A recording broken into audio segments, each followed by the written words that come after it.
それを口にしない。言わなくても分かっている。そんな遊びをしましょうか。君は大丈夫かと見ないふりもやめて。して譲らない、失望させない。して置き去りにはしない。決して残せない。さよなら言わない。決して嘘で気づけない。決して譲らない。失望させない。決して置き去りにはしない。決して残せない。さよなら言わない。決して嘘で傷つけない。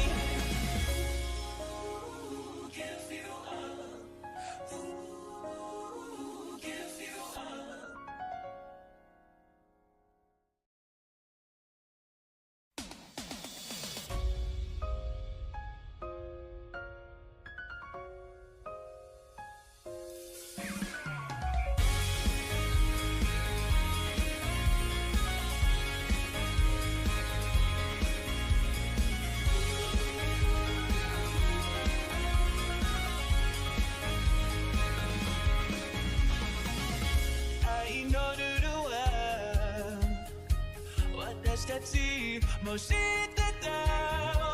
本気を出すのは当然だ。他の中と違うから。この気持ちを捨てられた。約束させなきゃ。決して譲らない。失望させない。決して置き去りにはしない。決して残せない。さよなら言わない。決して嘘で傷つけない。心が言ったでも君はそれを口にしない。言わなくても分かっている。そんな遊びをしましょうか。君は大丈夫かと見ないふりもやめて。決して譲らない。失望させない。決して置き去りにはしない。決して残せない。さよなら言わない。決して嘘で傷つけない。決して譲らない。失望させない。決して置き去りにはしない。決して残せない。さよなら言わない。決して嘘で傷つけない。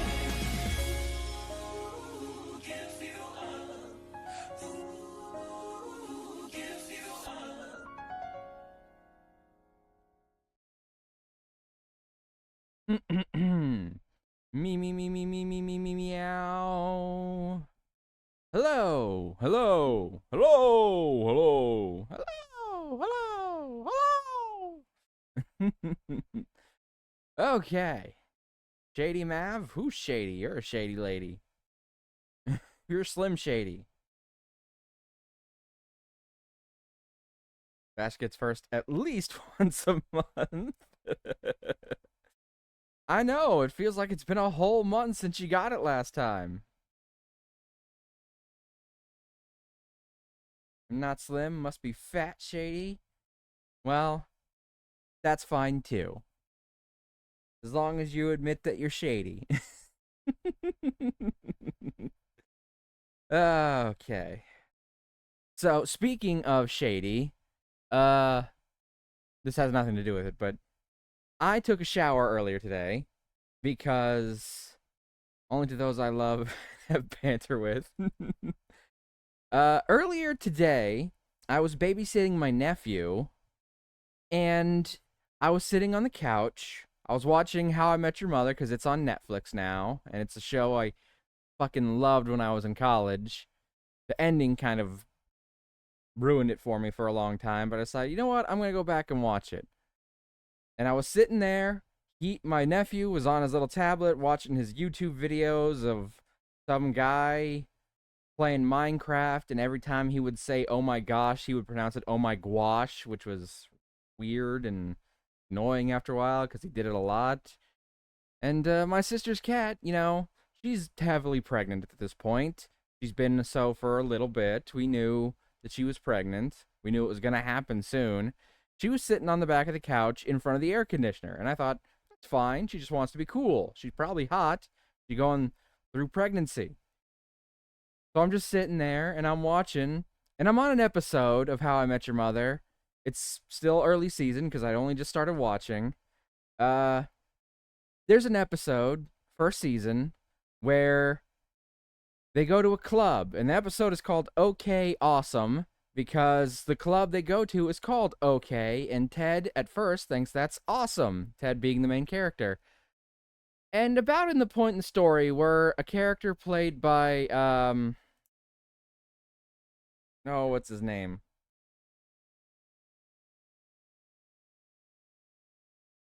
Oh my god, what the hell is his name? His name is Marshall in the show. He was the guy in Forgetting Sarah Marshall. What the hell is his name? Neil Patrick Harris? No, not that one. The really big guy is the only one I know. Yeah, fair enough. Most people only know D's Nuts. Thank you. Most people only know that show because of Neil Patrick Harris. He was easily the breakout star of the show. Damn it, why can't I remember his name? Is it Seth something? It's not Seth Rogen. It's not Seth MacFarlane. I'm thinking Seth, but that might not be right. All right. Thank you for the hydrate, Darth. Welcome in. Cheers.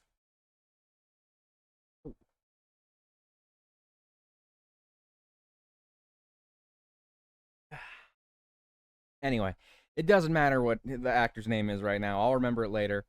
But his character, he's on a dance floor. He's drinking a beer. Somebody hits him in the face. Oh, I got an ad. No!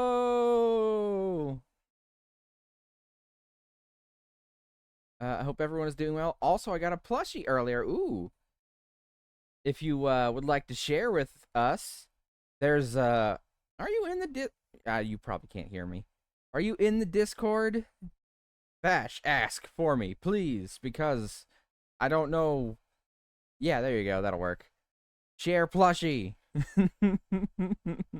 If you're not already in it. Anyway, he gets hit while he's drinking a beer and it knocks out his tooth. And around that point, the back of my neck starts to feel weird. Like it's really warm and it's starting to get sticky and I can feel my hair clumping up. So I reach back and I touch where it is and I feel something moving. So, as it turns out, while I was watching my nephew and watching How I Met Your Mother at the same time, and just sitting on the couch, chilling out, my sister's cat, who, by the way, whose name is Mischief, if nobody remembers, starts giving birth right there on the back of the couch. So, there was a baby kitten, a freshly newborn baby kitten,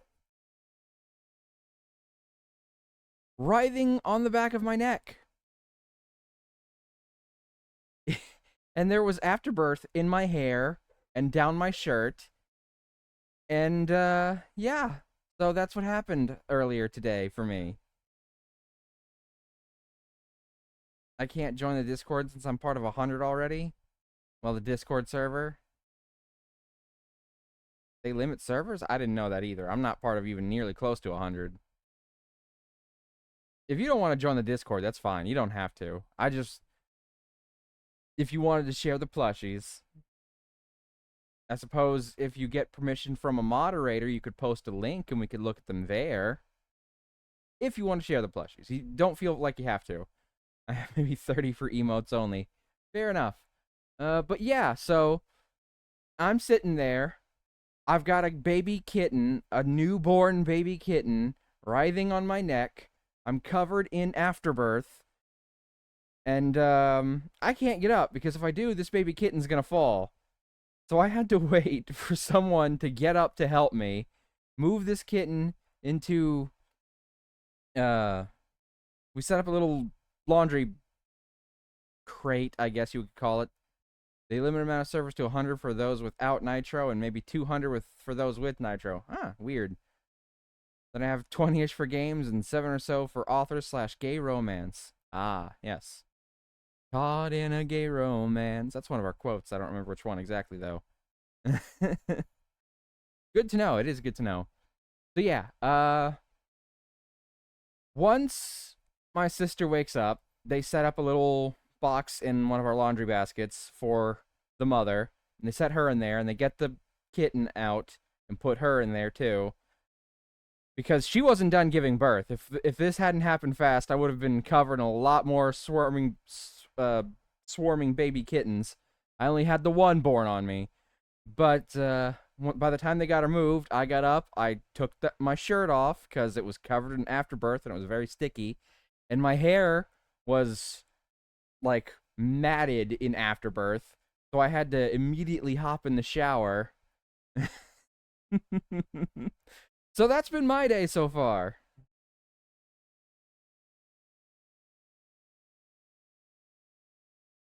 Matt should keep one born on him.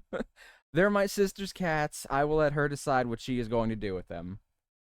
If she decides she wants to keep any of them, I'll see what happens. The one born on me was a black one, and there's like 3 or 4 black ones. It's hard to tell right now because, you know, they're just a swarming mass at this point. And there's 1 orange one and 1 calico. After it weans, the universe decided yours. We'll see what happens. Fair is fair, though. Yeah, they're my sister's. Well, it's my sister's kittens. So we'll see what happens in the future.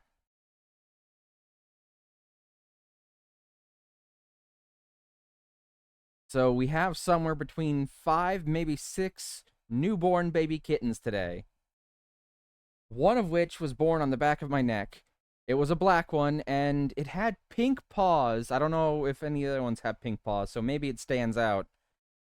But, yeah, so that's a fun little story. You should name Black Kitten born on map Pandora. You mean like our dragon mascot? Speaking of which. Fitting name for Daughter of Mischief. Hold on. There's Pandora. But where am I? Where am I? Where am I? How do I do? There I am. Okie doke. That's better. So, with that story shared, it's time to jump into the second half of the Fire Emblem character Smasher Pass. Also, fitting name for Void Cat. I'll keep that in mind. I'll definitely keep it in mind. Okay, hold on. I'm gonna turn us on some music real quick. Do. Mana. Do. Alright, do me a favor, YouTube, and don't play ads.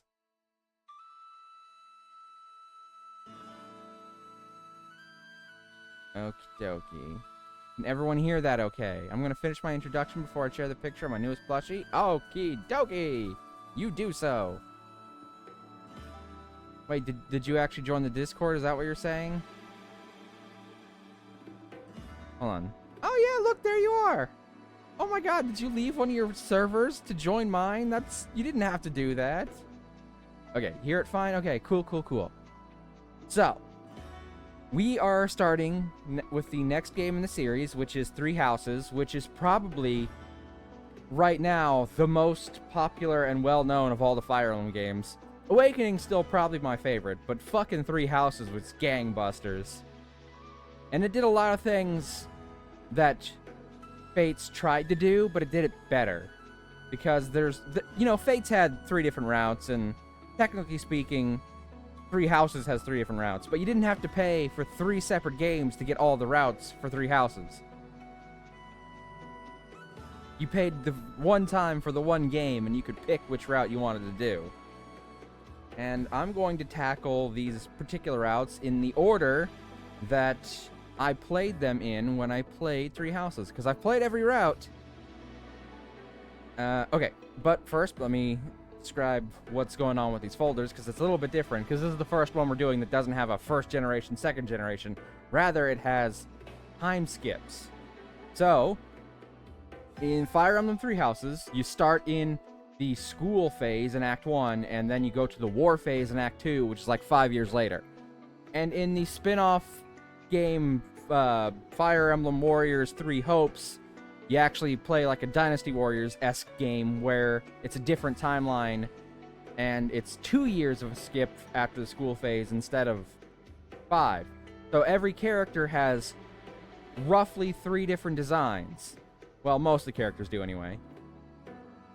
So I've labeled those characters from 1 to 3. So we'll get to judge a character 3 separate times. For most of them anyway. And we're going to start with the one I started with, the Blue Lions. Which it feels the most like a traditional Fire Emblem game. And I still have a soft spot for it because it was the first one I played. But I think Golden Deer is probably my favorite route. Okay, but let's move these to Blue Lions. The 3 houses of the titular game are the Blue Lions, Black Eagles, and the Golden Deer. The Ashen Wolves was a small group added in the DLC. The Church of Saros is, you know, the Academy, the whatever you call it. It's where the game is mostly set. And then there's characters that were only playable in that spin-off game, 3 Hopes. So we get different folders for each of those. We're going to start with Blue Lions. Alright, okay. Boop, boop, boop, boop, boop. And of course we start with the Lord of the House himself, Dimitri. Hold on, I clicked it, it's loading. You can see the little hourglass thingy.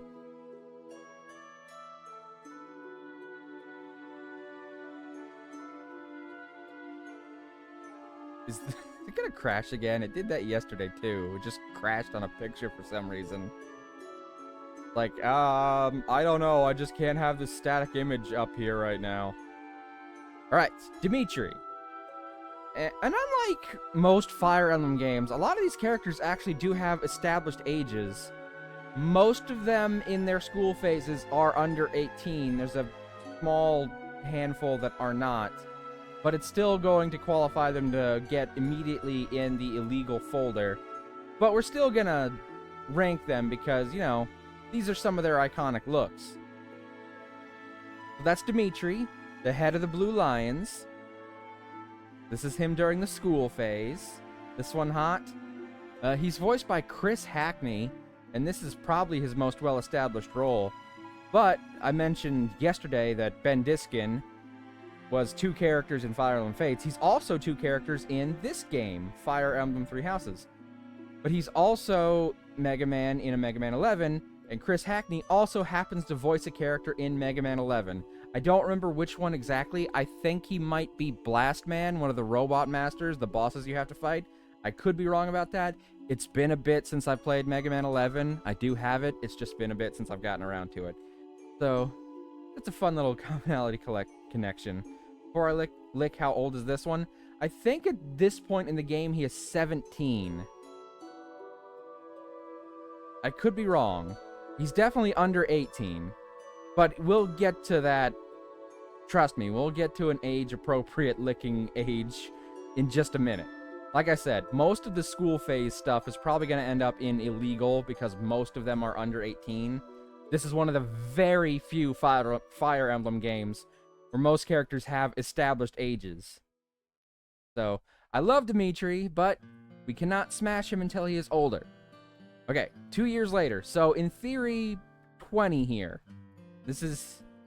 we'll get to an appropriate licking age. Thank you for that. So he should be at a lickable age here, but this is his look from Three Hopes, the Fire Emblem Dynasty Warrior spinoff. So he's got some ruffles here now, because this game is basically a Dynasty Warriors game. The characters tend to be a bit more armored than either of their other looks. It's a bit weird going from Fire Emblem Three Houses to Three Hopes back to Three Houses, but I'm doing it in terms of how old they are in those pictures. Okay, so in theory, he is 20 here. You can see he's a little bit older because his hair is just a little bit wilder. And he's got this armor here with the lion on it. And in this particular game, he doesn't quite go as ballistic.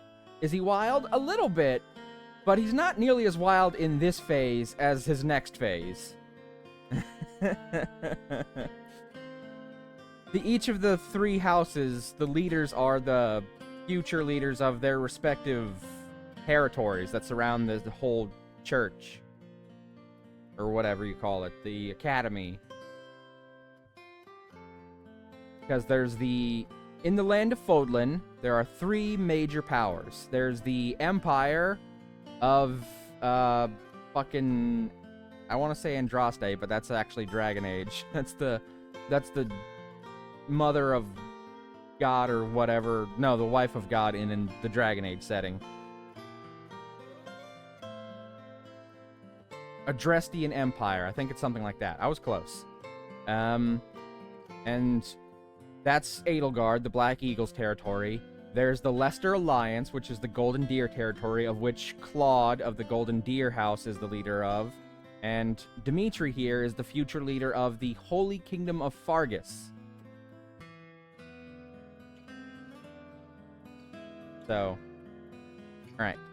I think this one's old enough to be considered a Smash. But now, let's get to him 5 years after school. See, I told you he'd get more wild. Now, in theory, technically there is a version of him without this eye patch, but that version is not playable. Therefore, I did not include it into this list. Depending on what house you choose, if you choose the Blue Lions, you get Dimitri with an eye patch. And Dimitri, at this point, he's going through some stuff. He's got some issues that he needs to work out. And he's definitely got PTSD. Definitely got survivor's guilt. He's got some rage issues. Eventually, he does work through them, and he becomes a much nicer person. But when he first starts out in this particular getup, he is very, very aggressive and very growly. See, what happened was, in his backstory, most of his family was killed in a coup in his kingdom, and he literally saw his father get beheaded in front of him. In what is called the Tragedy of Duscur, because most people blame the country of Duscur for it, even though they weren't actually responsible. Which, as a result, means that people from Duscur are discriminated against by a large portion of the populace for something they didn't actually do. So yeah, he's got some serious issues because that happened. And then, without spoiling too much, I mean, we played the game on stream, so it's kind of already known, but without spoiling anything for anyone who hasn't seen it, he finds out that someone he trusted may have been responsible for the tragedy that took his family from him. They're not, but the circumstances make it seem like they are, and they don't exactly do anything to disprove that notion. So he fucking snaps. And it takes him a bit to calm down from that snappage. But when he does, he's still this kind of messy guy here, but he becomes a nice guy again. Yeah, he's definitely a Smash. Alright. Next is Dimitri's number 2 of the house, Dedue. Dedue is actually from Duscur, and as a result, he faces serious amounts of discrimination against him. But Dimitri took him in as his vassal Despite this, his name Doo-Doo? Yeah, it's pronounced Doo-Doo. Doo-Doo-Doo-Doo-Doo. Doo-Doo-Doo-Doo-Doo. I think he might be one of the few who's at least 18, even of the academy age. So technically, he's of proper licking age. But I don't care for this weird mullet thing he's got going on. He gets a better haircut later. He's a sweet guy. He's very curt, though. He doesn't like to associate with people because, on the one hand, anyone who associates with him risks, like, social discrimination just for associating with him because he's a Dusker. On the other hand, he's also very tired of being discriminated against by people, so he doesn't want people talking to him for both of those reasons. So he's not particularly sociable. He's very brief in his dialogue, but he serves as a very effective tank in the Blue Lions. He is generally geared towards being either a brawler with hand-to-hand combat, or, what I made him, a general, therefore a big knight with big heavy armor. I'm pretty sure he is of legal age in this one. I think he's 18. I'd have to recheck all the ages, and I don't want to right now. But we're still gonna pass on him. Okay, now this is him in Three Hopes 2 years later. Now, see, without the whole mullet thing, this is definitely a better hairstyle. But now he's got this weird kind of chin beard. It's a glow up for sure, but the fact that he has a chin beard, like a strapped chin beard with no, like, mustache or anything, it's a little odd. Still not my type. He's definitely more handsome now, but I do think it's a little odd. I don't think the facial hair suits his face like that without some kind of something else to go with it. I think he needed, like, a full goatee for that. So it's a pass. Okay, now here's him in the 5-year skip. And he is much better in this one. I like this one a lot more. But some might call him Daddy. He's got a much better hairstyle. He doesn't have the weird chin strap beard. Doesn't have any facial hair at all, which is fine because, you know, he's got a very handsome face. I'm gonna call this one a smash. He likes plants, though. Not a fan of this one. That's fine. Everyone's got their own tastes, so... Okay, next is Ingrid. She is childhood friends with Dimitri. She's from a noble family. Typically, she's geared to being a Pegasus Knight, and she's very studious. She's perhaps the straight man of the entire Blue Lion's house. She serves mostly to ground the others. She's very cute, although because she lost loved ones in the tragedy of Dusker, she does sort of discriminate against Dusker people, at least in the beginning. So she is initially somewhat racist. She gets over it, but it is a definite point against her at this point. And I think she's like 16 here, so it's gonna go in the illegal folder either way. But she does have nice hair.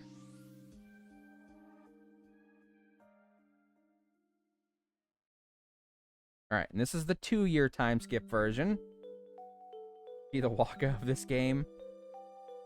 Now, I don't know if I like this particular hairstyle on her. I don't think it's necessarily bad, but I don't know... Yeah, if Waka Final Fantasy X also racist gets over it, I get it. I don't think it's necessarily a bad hairstyle, but I don't know if it suits her in this particular getup. I like the outfit more. The problem with a lot of these time skips is that their first outfit is usually some variation of the Academy uniform. So, everyone's gonna have a very similar kind of outfit in the first phase.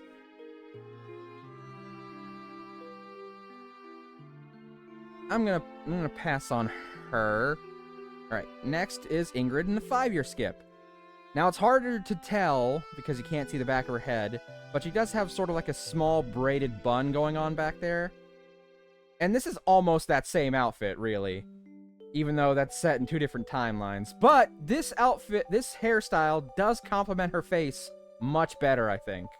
And at this point, she's pretty much over all of her racist shit. And she's understood that she was wrong and that the Dusker people were discriminated against, and she's taken some responsibility for that. This a look. Ingrid's biggest personality trait, though, is that she's very much the straight man to all the wacky people in the 3 houses, in the Blue Lions group. So she doesn't have as bold a personality as some of them do. I do think, just for looks alone, this one gets a smash, though, because that hairstyle definitely suits her much better. Okay, next, Felix. Felix also lost a loved one in the tragedy of Dusker, his older brother, Glenn, I think it's Glenn, who died protecting his his master, and he's very distraught over that. His father, who is a lord, he a student. Yeah, look, trust me, if he were old enough, I'd smash this version of him too. He's gonna go in illegal, but it would be a smash if I was his age.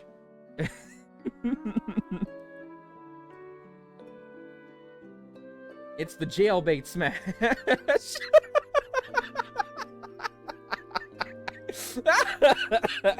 Oh god, that was awful. I'm sorry.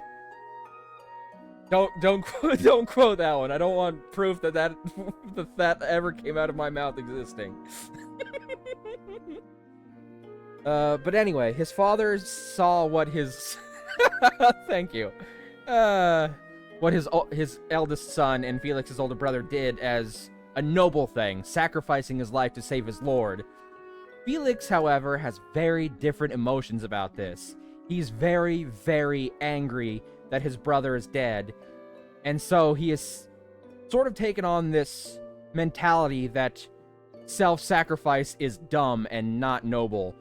And as a result, he's kind of got this aloof, standoffish personality, because the only thing he wants to do is be strong for himself, not for some lord that he has to give his life up for. So he's got a very definite chip on his shoulder. A chip that would make a jumbo Dorito look small. Self-sacrifice is kind of dumb most times. Yeah, but like, he thinks that any kind of nobility is probably dumb. Which is funny, because he's technically a noble. Power, friendship, and all that. And he has very negative feelings towards his father as a result. What he is, though, is perhaps one of the best swordsmen in the game. And he also possibly has... It is wise to have allies. He does not believe that at this stage in the game. He has some quote-unquote friends, but he does not really believe in the power of friendship right now. He's only wanting to be strong for himself.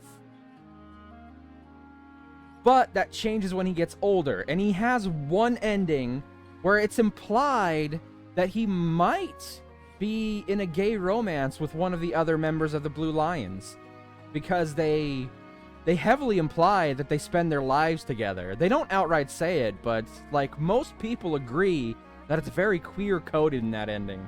But we all understand being self-sacrificing, people-pleasing doormats. Anyway, this version of Felix has to go in illegal. Oh god, I closed everything, and now you can see my windows. Don't look! Don't look! I accidentally closed the entire thing because my mouse is... Look, my fucking mouse. I clicked the button once to close this, and it activated twice to close the entire thing. I gotta get a new mouse eventually. This one's kind of fucking up a little bit. Okay, click one time. There we go. This one goes in illegal. But you... You looked, couldn't pick one thing to focus. Fine. Okay, so now 2 years later. I do not like this hairstyle on him. Because this takes place in an alternate timeline where he gets over his issues much faster, this is probably actually the most mature version of Felix, but I just don't care for this particular hairstyle for some reason. Not a great hairstyle, but not bad. I don't know, for whatever reason, I don't think it suits Felix. I think it's trying too hard to look samurai-like, you know? I'm not fond of it, but I still like Felix, and this, as I said, is perhaps the most mature Felix we ever get, because he gets over his issues with his father much faster, and he even takes his father's place as, like, I don't remember what his father is exactly, but like a duke, I think?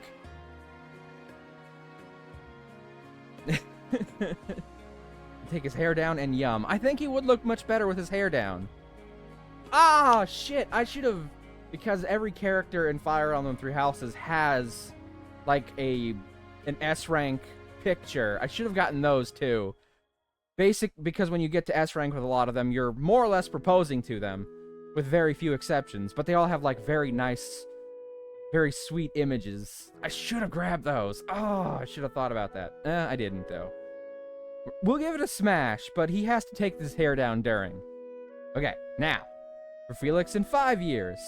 Now see, I like this hair much better, even though it's kind of all over the place, literally. I don't know why, it just suits his edginess a little bit better. And it's kind of like a man bun, but with like a samurai top knot going on. Like without the rat tail. It's not a rat tail, it's a samurai top knot going on that's just, there's like a bit sticking out of. You can't tell because you can't see the back of his head, though. And it honestly probably suits him better as a swordsman because there's less hair to get around him. I don't like it. Pass. We get a slightly more mature version of Felix here, where he's accepted the power of teamwork for the most part.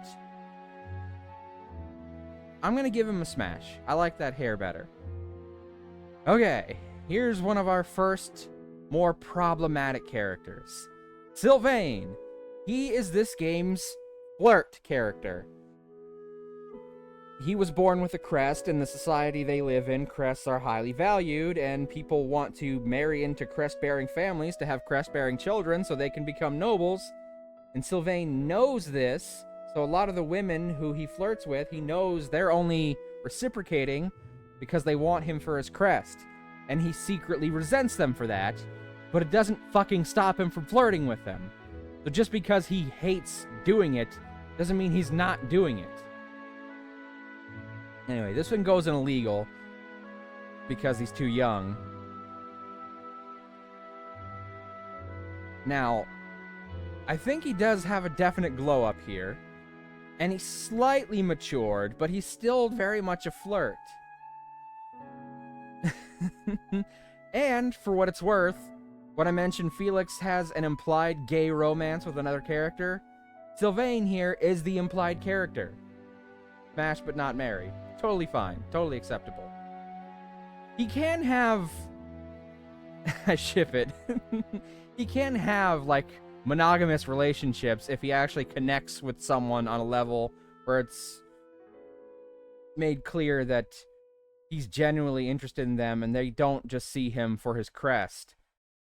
But I still don't like his flirty tendencies. This one is a smash for that, but... Okay, and now, 5 years later, Sylvain. This is, I guess, the most mature version we get, where he does a lot less flirting. But not no flirting. And I don't know, I think I liked the previous hair a little bit better, but this one's not necessarily bad. If it weren't as fluffy as it is, it'd look like a bowl cut, and then it'd be a pass. But with as fluffy as it is, I think it gets a bit... This is the man you have a one-night stand with? Previous hair better? I agree. Because if this were straight, he'd basically have a bowl cut. And bowl cuts, yes, I agree, are horrendous. And trust me, we'll get to that. But because this one's so fluffy, I think it's better. So he still gets to be a smash, but I don't particularly care for his personality. Okay, next is Annette. Not to be confused with Panette in the next game, who looks very similar and has orange hair, and whose name is spelled the exact same way, but with one additional letter in the front. Not the bowl cuts. I'm sorry. We're gonna get at least one character with a bowl cut. Possibly more. So, Annette is sweet. She's very studious. She is very interested in learning. She's basically a little scholar. She also has daddy issues because her father left her to go work at the academy where she is actually studying now. She looks like a carrot. That's fitting. She also really likes to sing, and she's essentially your mage character for the 3 houses for Blue Lions.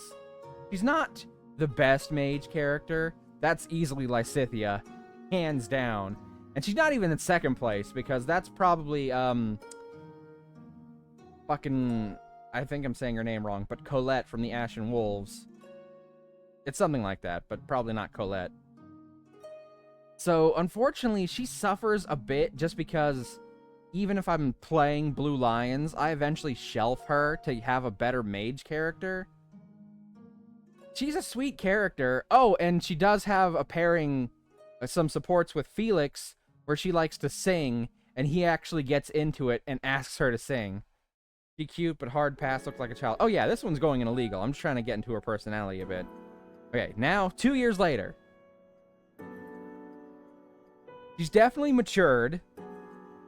She's definitely grown into her looks a bit. No! Oh, you don't want her to pair with Felix because you deserves man. Okay. Are you gonna give her the Yunaka treatment? It's cute, Smash. I do. I agree. I like this one. I like the sort of like... what would be a good word for it? I don't know if it's necessarily the Swedish look hairstyle, but like, you know what I'm going for. It's got like that bandana and the loopy braids. She has style, Yunaka not style. She has style, just not style you like. Alright. We'll give Annette a smash here. Okay, and now she has let her hair down 5 years later. And I think this might be my favorite look for her, because she looks so much more mature. Yunaka voice annoying.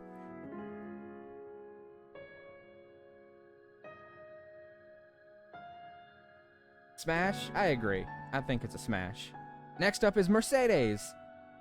Annette's best friend, and one of the few characters who's actually older than 18, even in the academy phase. She is 21 right here.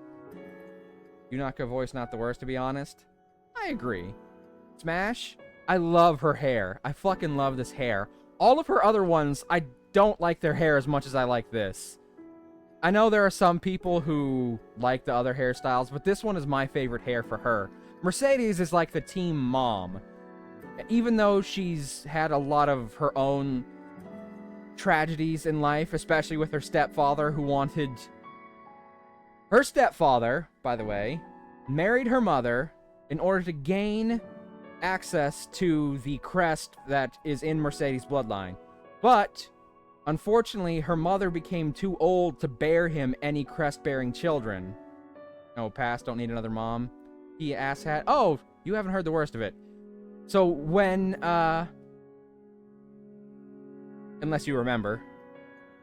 So he decided that since his wife was no longer able to produce crest-bearing children, he had a stepdaughter on hand who easily could bear him some crest-bearing children. Do you see where I'm going with this? Yeah, fucking 3 Houses is kind of one of the more fucked up Fire Emblem games in a political standpoint. I feel like it was written by someone who was really fond of Game of Thrones. Because they do not shy away from the more fucked up side of politics. Alright, this one gets to be a smash. This is probably one of the few academy phases that gets to be a smash. Alright, now 2 years later, she loses the bun, but she does have a more matronly figure. Oh, pass, don't need another mom. I'm saying she's like the team mom, in that she's always trying to take care of everyone and make sure they're okay. Now she's got a more this one does feel a lot more momish. This is a mom haircut, and this is a mom outfit. In an okay look, first far superior. She's also very religious despite everything. 100% mom here, yeah. This is probably the most mom she ever looks. I think I'm gonna pass on this one too. I just feel like she'd ask me if I ate my fucking vegetables when we were done, and I don't need that. Hardcore religion a pass? Well, in fairness, religion in that game is based on an outright lie that we know about. And it doesn't have, like, anti-gay vibes. In fact, Mercedes is one of the few characters that you can, as a female character, still romance. So she is... Yeah, this is my least favorite look for her, I think. I don't like this hair at all. So she is technically bisexual. So just because she's religious doesn't mean she's, like, Christianic religious. So there's no, like, anti-gay stuff going on in their religion, at least. That's probably the one benefit it has. Also, they worship a dragon as a god, which is also kind of cool. But when I say she's religious, I mean they're kind of religious. Hardcore religion, not... Oh, she's not exactly hardcore religious. She's just... She's devoted to faith in her own way. She's not pushy about it. We'll get to more hardcore faith people later, and those will definitely get passes. Still a pass? Oh, this one's definitely a pass in terms of look. I don't like this haircut. And this weird... What is she doing with this hat? What is it? She's got like a veil and there's like a mitre going on. I don't understand. And I get that the short hair might be a sign of she's more mature or whatever, but I just don't like it. I liked her first hair so much better. It's a pass. Next is my favorite character from the Blue Lions, Ash. Oh my god, look at him. He's adorable. He's basically a kitten in human form. Look at his eyes. Look at his freckles. He's adorable. He's too young here, obviously, but he's cute. He's so cute. Goes in boop folder. I don't have a boop folder, but it's good to know you do. Ash is the adopted son of a noble. He grew up as a street orphan, and he got caught trying to rob an elder nobleman to feed his two younger siblings. And when he got caught, instead of sending him off to prison and letting his two siblings, his brother and sister, starve to death, his younger siblings, the nobleman took him in and adopted him to be his son. The nobleman also had an older son already, so technically Ash gained a noble family even though he's a commoner. Which gained him access to this church because normally most commoners don't make it in. Boop the snoot, ruffle the hair, carry band-aids in case they klutz, head pats. He's so cute. But one of the very first conflicts in the story is that his father is rebelling against part of the church. The western part of the church is rebelling against the northern part of the church, and his father is leading that rebellion because his father gets angry that his older son that I mentioned was killed in a coup. He thinks it was unjust the way his son was murdered. And we'll get to meet his murderer later, and that's actually someone that Ash can have supports with, and in certain endings even potentially marry, despite the fact that she murdered his older stepbrother. Which is weird. But I'm just saying that Ash gets hit hard early on with tragedy. He grew up on the street, so he already had some tragedy. But he's one of the first characters to really face tragedy in the story. Because you have to kill his dad during that chapter. There's no way around it. So he gets broken pretty early. This one goes in illegal, but he is adorable. Alright, now here's him 2 years later in Three Hopes. I'm not as fond of this haircut on him. For whatever reason, it's just not as cool to me. I just don't like it as much. I still think he's adorable, because he's still got these kind of striking green eyes and those adorable freckles. But I don't know if this hairstyle is doing it for me. So, as much as I find Ash adorable. I don't think I could smash him with this particular haircut. Cute Smash, good. I don't particularly like that hair. This one, though. Here we go. This is my Smash. I like this hair so much better for him.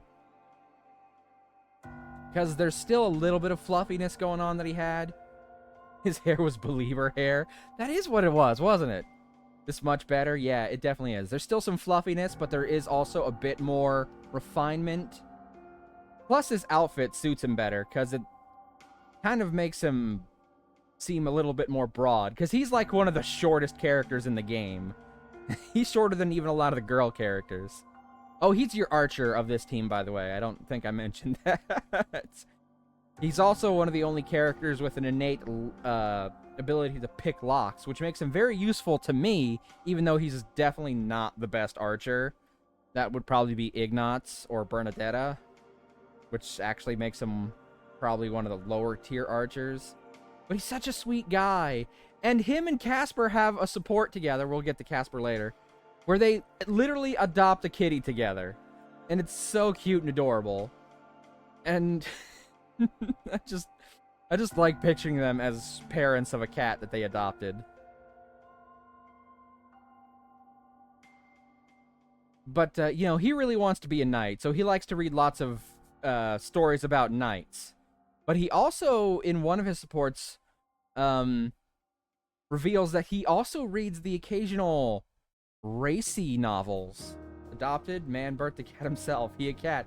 It's true, he's basically just a cat in human form. Look at him. If a cat turned human and didn't have the weird, obnoxious ears that some do in their hairstyle, like when it's not the ears itself, it's just the hairstyle that has the ear points. This is what a cat would look like if it came to life as a human. I mean, it'd already be alive as a cat, but like... That's really the best way to describe him. He is a cat in human form. But a sweet cat, not one of those aloof cats that are also sometimes bastard. Man reads yaoi. I don't think... He never specifies the gender of his racy novels, so I guess we can't rule that out. But he is talking to a girl about it.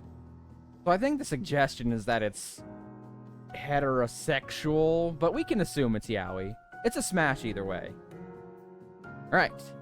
And just like that, we're already done with the blue lions. So let's go back out. And next we'll do Golden Deer, which was my second house. And personally, one of my, I think my favorite storyline. Girl reads yaoi. Fair enough. Certainly Nina in the last game did.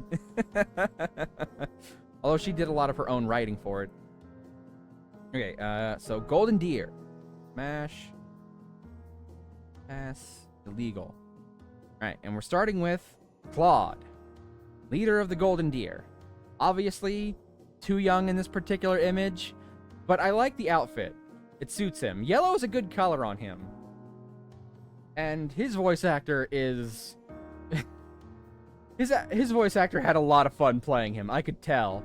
There was one line he had in a support with Lysithia where you could tell his voice actor was saying a line and actually broke out laughing, but they just kept that line in because it worked. Because he's like poking fun at her for being scared of ghosts. And he's like, look out, there might be some of those ghosts you fear so much. He like literally starts laughing at the end of the sentence. Hi, Mari! But they kept it in, so he obviously had a lot of fun playing Claude. You're just in time. We're starting on the next house. Now, this one's... He's very handsome, but he's too young, so this one goes in illegal. A lot of them will go in illegal for the first wave. Alright, now, 2 years later, he is now legal, and I think the yellow and purple, despite being... Well, it's kind of a dark purple, but it's still purple to me. Despite being contrasting colors, I think they suit him pretty well. Smash ride into sunset. You can ride this one to sunset because he's a dragon rider in this one. He wields a bow and he rides a dragon. You can literally get on his dragon with him and ride into the sunset with him. And because there is, like, almost no other archer dragon in the entire fucking Fire Emblem universe, that alone would be Smash worthy. Because it's a fucking awesome class combination. Have deliberately misunderstands. No, I got it, but like I'm saying, in a different way, you could ride him into the sunset while also riding into the sunset.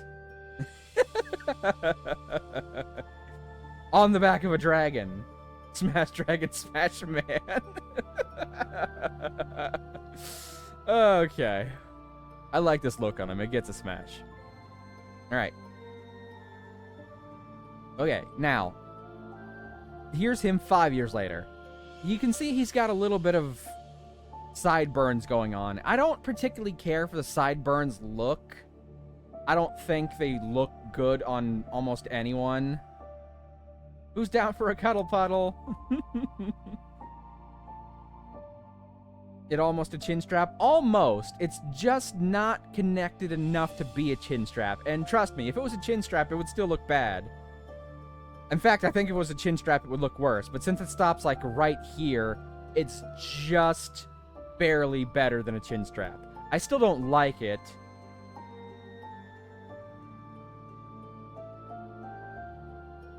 I've not gone much into his personality, though, have I? You know, Claude, he likes to portray himself as being, like, sneaky and untrustworthy. I would attack his facial hair with razor. Yeah, I don't care for it either.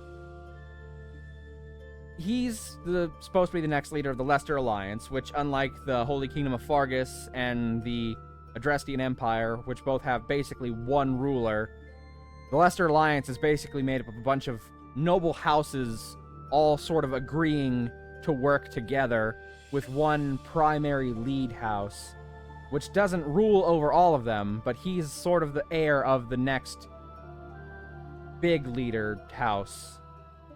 Prince Hans Big Pass. He does kind of look like Hans here, doesn't he? But he's also Almiran, which is another race that's kind of discriminated against, at least by the Leicester Alliance. So since he has Almiran blood in him, if anyone were to ever find that out, he'd probably be disowned from his royal family. Well, not royal. I guess you could still call them a noble family. And he'd probably be disowned and... what's the word I'm looking for? Banished, I suppose. Poor guy. Yeah, so he's got some stuff going on. He's got blood in him that isn't doing him a lot of favors. But he also has deep roots to his Almiran heritage, because his aunt, who essentially raised him because his parents are dead, is Almiran. So he wants to be able to unite his Almiran heritage with his Leicester Alliance heritage. So he's got a lot going on trying to sort of work that out. As a result, he's very sneaky and not the most forthcoming with stuff because he had to grow up that way. He's not nearly as bad as he likes to make himself out to be, though. Or at least not in this version. His second version kind of got to be a bit more sneaky. This one, tap once, keep the dragon, no more smash till hair fixed, and 100% transparent. I'm giving him a smash just because he's probably the most stable of all of the fucking leaders of the houses in his third outfit. Because, like, Dimitri starts off insane, and Edelgard is, well, Edelgard, and we'll get to her later. No, yeah, okay, so here's his second in command, Hilda. Another flirt character, and unlike Sylvain, who kind of does it as a way of spiting the people he flirts with, she does it to deliberately manipulate guys into doing favors for her. She's unbelievably lazy. Also, this is a common thing that I sometimes bring up. When you look at their eyes, a lot of characters have this weird sort of dead eye look to them, because, like, their pupils are so small. So if you get really close, their eyes kind of look like they're dead inside, you know what I mean? It's not too bad. But there's a lot of characters when you see their eyes that you can kind of tell they just have like those little pinprick eye dots. And I don't think it's the greatest look. Pass, pass, pass, pass. This one a pass. Well, she goes into illegal anyway. Next is her 2 years later. Now, you can see she's clearly filled out. Pass. Yeah, she's still kind of a... The thing is, though, she's a very effective fighter. She can slaughter entire armies almost single-handedly if she wanted to. Oh, okay, we got head pats and we got googly eyes. Let me turn those on real quick. And look, I know that you're all, like, iffy about that, but I get to judge based on the usefulness of a unit. I've played the game, and she's a very useful unit. I not care if she uses her feminine wiles to get what she wants. Yes, she is sex positive. How dare you try and tell her she cannot use her feminine wiles to accomplish her goals. She mostly does it just to get out of work. Toxic trait? I suppose it can be. It can be used for good, though, I will say. It's not inherently so bad that it's not something that can be used for good. It's just something that has to be very carefully managed. Alright, this one goes in pass, because I think this bun is kind of dumb. Like, she's got bangs, and then she's got longer bangs, and she's got a bun, and she's got a ponytail. Her hair is just doing too much here. She's cute, but bad vibes. I don't know, maybe it's just me, but I feel like her hair is doing too much here. It's trying to do too many things. So she goes in pass. Okay, now, here's her 5 years after the academy phase. She's definitely much more mature now, but still not completely... She's still lazy, but she's not as bad about getting people to do stuff for her. That hair awful. I think it's supposed to resemble, like, cat ears from the front, because if you saw her, like, facing you, it'd poke out like cat ears. But then it just kind of, like, cascades all over the place. Like she's wearing a curtain over her head. But she's definitely got one of the more revealing outfits. Is she approaching Yunaka bad hair? Yunaka's hair was fine. It just had like stars and stuff in it. Stop being so mean. Just because she likes to put accessories in her hair. She looks like she cheats. If she falls in love with someone, she is very deliberately monogamous with them. She does believe in true love.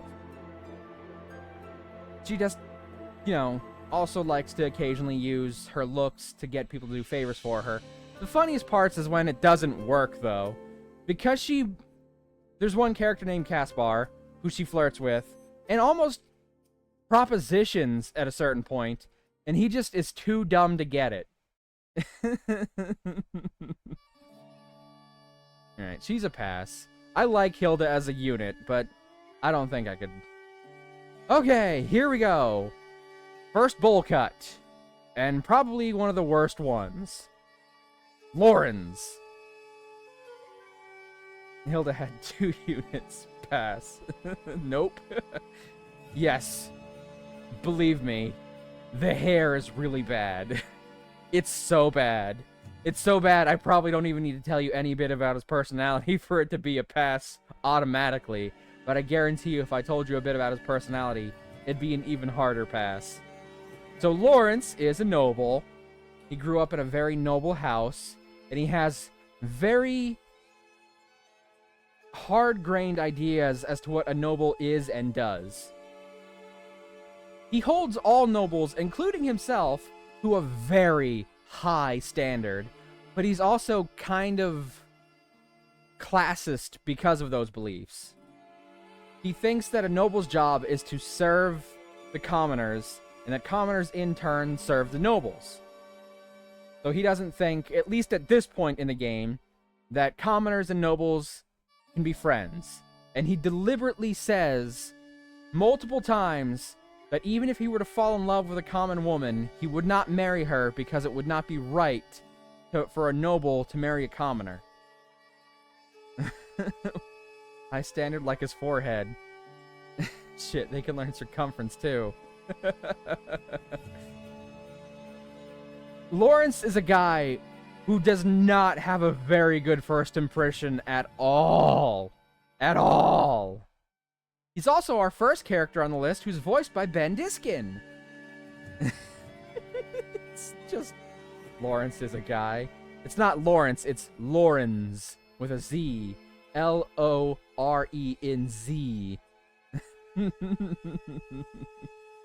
But basically Lawrence. This one goes into illegal. Okay, next. 2 years later. Okay, admittedly, this is a better hairstyle. It's still not great, but it does suit him better.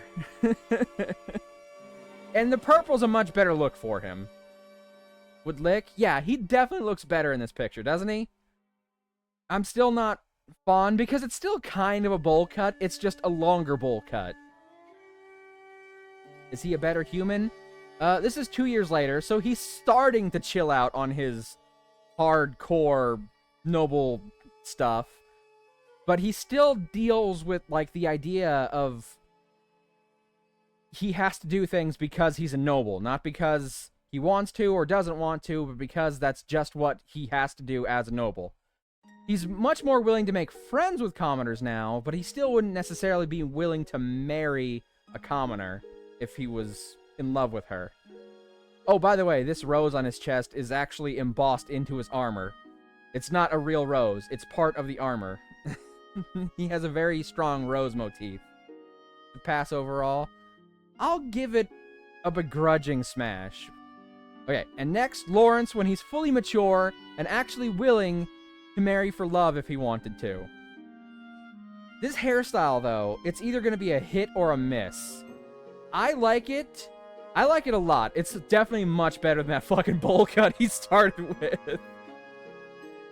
But because it's, like, all kind of swept into one side, because, like, it's around back, and then it all comes into a swoop down here.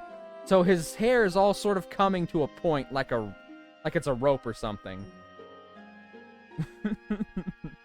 He looks much better. He looks a lot better. And he's a much better person at this point. He's gotten over 90% of his weird, like, noble leanings that made him an ass. Alright, he's a smash, though. Alright, next list on terrible hair. Leone! Ship him with another man. He's unfortunately one of the few people who doesn't ever have a paired ending with another male character that suggests they might be more. Leone is a commoner. There's a lot more commoners in the Leicester Alliance because they don't have as many noble families. They're all, like, there's a lot of noble families, but because, like, all the different states in the Leicester Alliance are owned by noble families, they have less overall. So more commoners are allowed in, especially if they're part of the merchant class of commoners. He looks illegal. She'll definitely go in illegal. It's 1,000 times worse than Yunaka hair. Yeah, it's not great, is it? Her thing is that she really admires Byleth's father. Byleth being the main character that you play as. Geralt. And as a result, because when she met him as a young kid, he came to her village to wipe out some bandits, and she picked up some tricks from him before he left. So she kind of reveres him as, like, the greatest warrior in the world. And Geralt probably kind of was at the time. Also, that hair mistake. She wanted to be your stepmom. That's actually not unbelievable, is it? There's some implication that that might have been a thing she could have wanted if your father didn't die very early on. It's weird. Pass. She's an archer. I see she likes older men too. Age aside, pass. But she's also very competitive, and she doesn't hold anyone to different standards. She sees everyone, even someone like Lawrence, who is a noble, as just another person. So she doesn't really see rank. And that can ruffle some people's feathers, particularly Lauren's. I'm an archer and don't want to be anyone's stepmom. Alright, this one goes into the illegal folder. Okay, her hair is not going to get better yet. Trust me. 2 years later. I mean, at this point, she's basically just copying Bernadetta's hair from the first phase, but cleaner. And it just does not suit her very well. It's too much orange, I think. It's too much orange. Of course, Lauren's had all kinds of purple, and she has all kinds of orange, so if you pair them together, there's like this weird orange-purpley motif where they kind of work somewhat well, but it's just too much orange by itself. This one a bit better, still a pass. Her hair is not really good yet, and she's still kind of orange school, also trash can. Oh, that I think his was probably the worst hair in the game, so I don't think it'll ever get that bad again. I don't mind the orange. I don't mind orange, but it's orange hair, orange eyes, orange shirt. It's a little too much orange. She needed, like, something else for accents in this part of her, I think. Mav needs add trash can and boop folders. Well, maybe on our next Smasher Pass. Agreed. Yeah, I think she needed something for the accent. I think she needed some other color to sort of just balance out all the orange here. Because this brown doesn't do enough. Brown is basically just burnt orange, if you ask me. So it's still kind of orange. Like, maybe if we got to see more of whatever this blue here is. Anyway, this is a pass. Okay. Now for her final look. It's certainly the best her hair looks, but it's a side pony, which that shade of brown is especially ruddy, which adds the orange. I not like the orange. This is not bad, but it is too much orange. Still too much orange. She does have some accents going on, but there's dark orange and light orange, and it's still a lot of orange. And now she doesn't even have like an undershirt, because you can see her cleavage, her cleavage. And she's got a side pony, which is a very bold hairstyle. Be cute, but not for me. A side pony is booba. She does have the booba. Although she has one of the smaller chests of the female characters in the final stage of the game. I don't know. I still don't like her hair very much. Plus, she's still a little obnoxious at this point. I'm going to give her a pass. She gets a pass on all of them. Alright, next is Ignatz. He is a commoner who is, whose parents are dead. Oh, no, wait, his parents are not dead. His parents want him to become a knight because his older brother is already going to take over the merchant aspect of their family. But he really just wants to paint. He wants to be a painter. He's going to the school to learn to become a knight because that's what his parents want. Yeah, it's not great hair. It's...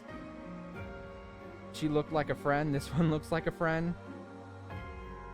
Oh, wait, you mean she as in, Leonie? Don't think I'd actually smash her, but probably befriend her? Yeah, okay. I have enough booba for me in any partner I pick. Hair and trash can, though. Yes, a lot of the Golden Deers do not have great hairstyles in the first phase. This one goes in both trash can and boop. He's a sweet guy, and he loves to paint. He's an artist. And he's definitely the best archer in the game. And he can critical hit like nobody's fucking business. This one goes in illegal, obviously. Okay, next. 2 years later. He's wearing knight armor because he's advanced in his knight career, but his hair is still not doing him too many favors here. Archer and artist, we gotta be besties. Pass. You can see his face has matured a bit. And he's got this sort of like nice color palette, but his hair is just, I don't know, it doesn't work. It's sweeping and then it's also looping out under him. He's a nice guy and he's a great archer, but I don't like the look. I like his outfit. I definitely like that outfit better than his final outfit because it's got some nice red highlights on it that suit the green, the sort of olive green he's got, and his next one will not have that. But I just don't care for the hair. And his final form. Okay, this is a bowl cut, Tragic hair. Giving Scholar Ben in the stack of books for days kind of messy. Pass. It's kind of a bowl cut, but it works better on him than it does for a lot of people. Love this fit. It's a good outfit, and it definitely leans more into his painter vibe, because you can see he's got, you know, his quill here that he likes to draw with. I stand by Keepa's friend. I miss the sort of red accents that sort of helped with all the green and olive colors that he's got here. Because, you know, that red really kind of helped bring out his eyes. He's one of the few characters who have different color eyes than he does hair. And I would have liked to see just something on his outfit that would have helped with that. I like Ignatz. I'll give this one of him a smash. Especially because it's very possible for him to to smash an actual goddess without knowing it. Could have made his jacket brown. It's a cape, but yeah. Just because he's a sweet guy. But it's... Okay, next, Raphael. Another one of the few characters who is over the age of 18, even in the academy phase. And he is literally so ripped that his shirt does not properly fit him.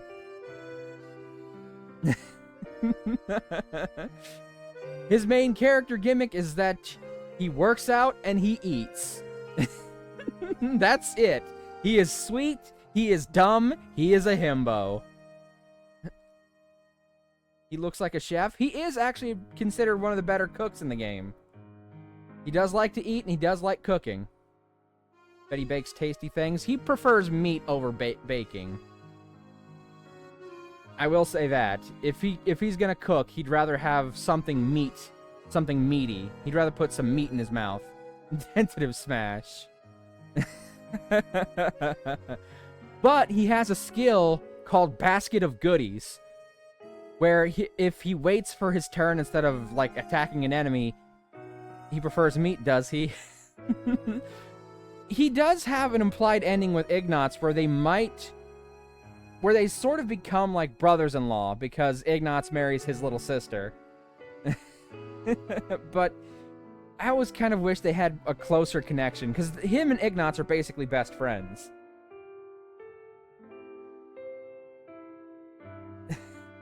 Let's keep seat all next game. But he's sweet. His parents are dead. They were merchants, and they died during an ambush of bandits. So he's becoming a knight so he can earn money to take care of his little sister. So he's a very sweet guy. He gets to be a smash. Unfortunately, I don't think his next look suits him. He looks... I don't know. He looks so generic in this picture. Teddy bear friends, the best friends. He is basically a teddy bear. Like, I don't know what happened, but for some reason this one does not work as well. That is unfortunate. Smash. I got a pillow everywhere. I don't know if it's because you can't really see as much of his chest anymore. So his figure is less defined because he's wearing better fitting clothes, or if it's this weird bandana that makes him look like just some kind of weird brigand. I don't know. I don't like this outfit. It's the bandana. The bandana definitely doesn't help. This one's a pass, but he gets much fluffier in his next look. There we go. That's better. Letting that fluffy hair out. Yeah. Loof. Let's go, baby.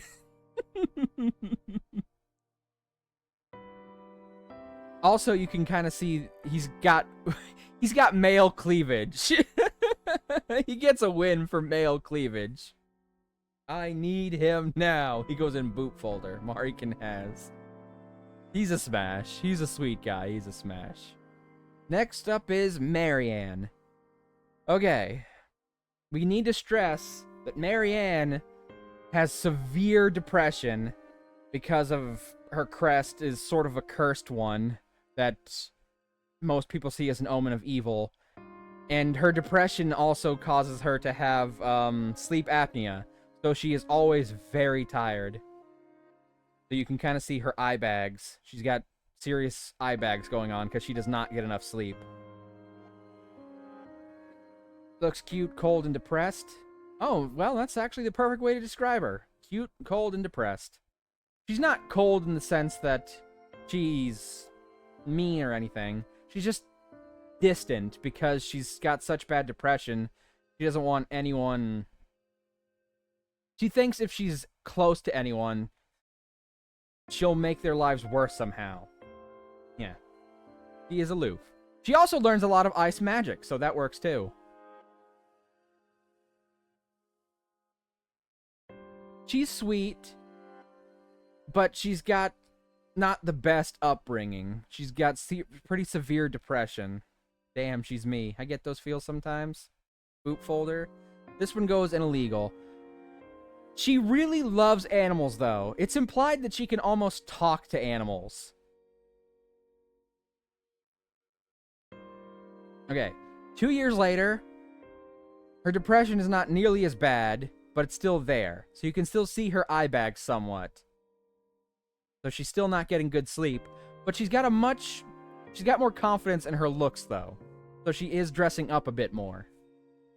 She's starting to take care of herself, but she's still not out of her depression yet. She's a pretty good healer, really. So, you know, she can be very useful, and she's a good mage character. She can kill monsters pretty easily. Not sure if friends smash both. Still a boop. Mav going boop folder too. No Vash and boop folder. Map boop folder for sure. Oh, thank you. I'm gonna give this one a smash because it's clear that she's trying, and I feel like the least I can do is be there for her. Okay, now, 5 years later, no more eye bags because she's finally starting to sleep well. She's got a very intricate hairstyle, which is a sign that she's much better at taking care of herself now, because in the first phase, her hair was very messy, and her clothes were kind of raggedy because she just didn't care for herself. Not a pity smash. It's not necessarily a pity smash. It's an I want to be there for her to help her get through her stuff smash. And she's also very pretty. I think I just want to be your friend. She's very sweet, though. We'll call Marianne a smash here. Okay. Next is a hard one, because Lysithea is the youngest character in the game. So she's, like, 15 here. So even 2 years later, she's still going to be 17. So both her first and second phases have to go in illegal, because they are underage. But Lysithea is easily the most powerful mage character in the fucking game. Constance, that's who I was thinking of earlier, not Colette. Constance would probably be the second most powerful. Lysithea is easily the first, and then every other mage character is basically just fighting for third spot. She looks 12 here.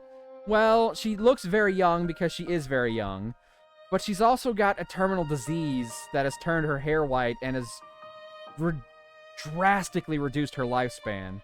So she'll be lucky if she makes it to 20 in most of her endings. Not that that makes her smashable in any way. I'm not trying to justify, like, saying smash or anything. I'm just saying that she looks young, and that's part of the tragedy of her character. Not the hair, it's the frail form. Yeah, she is frail, though. That's the whole point. She was experimented on by the bad guys to be given 2 crests. And the 2 crests make her very powerful, easily the best mage in the game. But it also drastically reduced her lifespan, and she knows she's not going to live very long. Also, by the way, her voice actress, whose name I cannot recall, but is the same voice actress for the main character in the Nickelodeon show My Life as a Teenage Robot. She played XJ9, aka Jenny.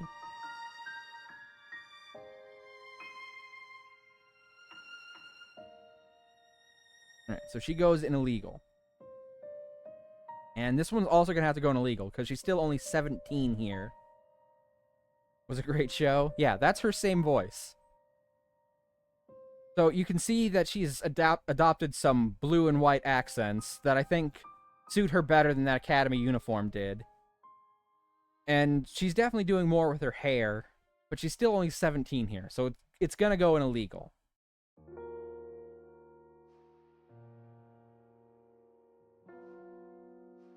Alright, and here she is in the 5-year skip, where she's finally an adult. The only one who is actually of legal age to Smash. Wish I could be that pretty. Pretty for sure, still cute, illegal poops. And I love Lysithea. She's probably... If I were to make a tier list of all my favorite characters, she'd definitely be in top 3 for sure. I don't know where she'd be, but she'd be top 3. She's definitely my favorite character of the Golden Deer house. I mentioned Ash was my favorite of the Blue Lion. She is my favorite of the Golden Deer. She gets a Smash, even though she has a tragically short lifespan. She gets to go out with a Smash. Although some of her endings can actually, you know, give her a longer lifespan, but you have to pair her with very specific people for that to happen. It feels very limiting for her. You can either give her a longer lifespan,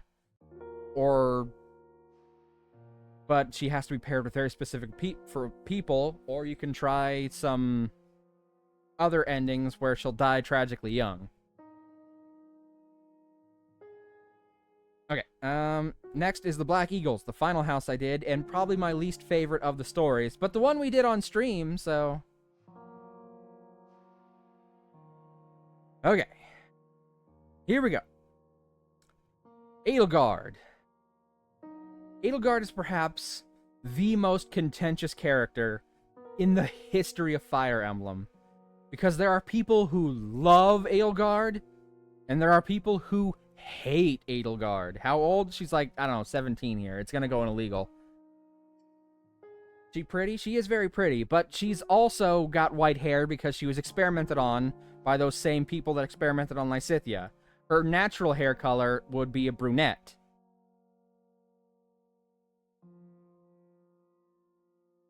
Yeah, that's the same reason Lysithea's hair is white, because of the experimentation. So Edelgard also has 2 crests, but because the experiments that were done on her were a more complete version, because they'd started with Lysithea, her lifespan wasn't reduced nearly as much. It's still somewhat shortened, but not nearly as badly as Lysithea's. But Edelgard, as the heiress to the throne of her father, the emperor, the current emperor, she has a lot of ideals on what she thinks is best for the world. And a lot of those ideals aren't necessarily bad. For example, she thinks the church is corrupt, and it really kind of is. We see a lot of things in the game that prove that the church is kind of corrupt. But it also does lots of good for lots of people, and she just wants to demolish it entirely without caring what it's going to do for any of those people it helps. And she's unwilling to bend in her ideals. She's not willing to compromise or even cooperate with anyone else in pursuit of what she thinks is best. She is, in fact, perhaps one of the largest reasons that the game's second act is a conflict between the 3 nations. Because she is unwilling to work with either Dimitri or Claude to bring about her ideals. It has to be her. She has to be the one to do it. And because of that, I just don't care that much for Edelgard as a person. She's a complex character. There's a lot to like about her. There is.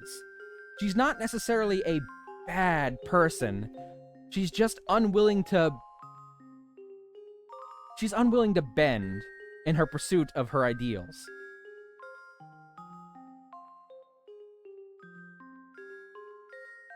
That would make her a pass and not friend folder. Boop once, wish her well, walk away. God damn, our intimidating eyes so amazing. Hesh mental health needs walk away. Not bad, just unwavering. Yeah, that's her biggest flaw, especially if you don't side with her. If you side with her, she can mellow out some, but she's still not willing to cooperate as much with others.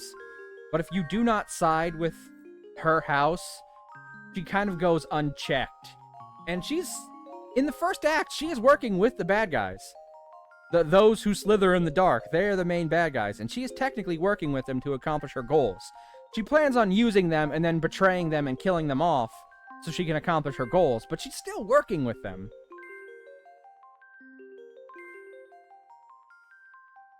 She believes that the noble caste system is also fully corrupt and that it should be abolished entirely, and that everyone should be judged not on their birth, but on their merit. So see, that's something I can appreciate about her, even though the only reason she's where she is because she was born an emperor's daughter. Her family is kind of fucked up, by the way, because her mother is also Dimitri's stepmother.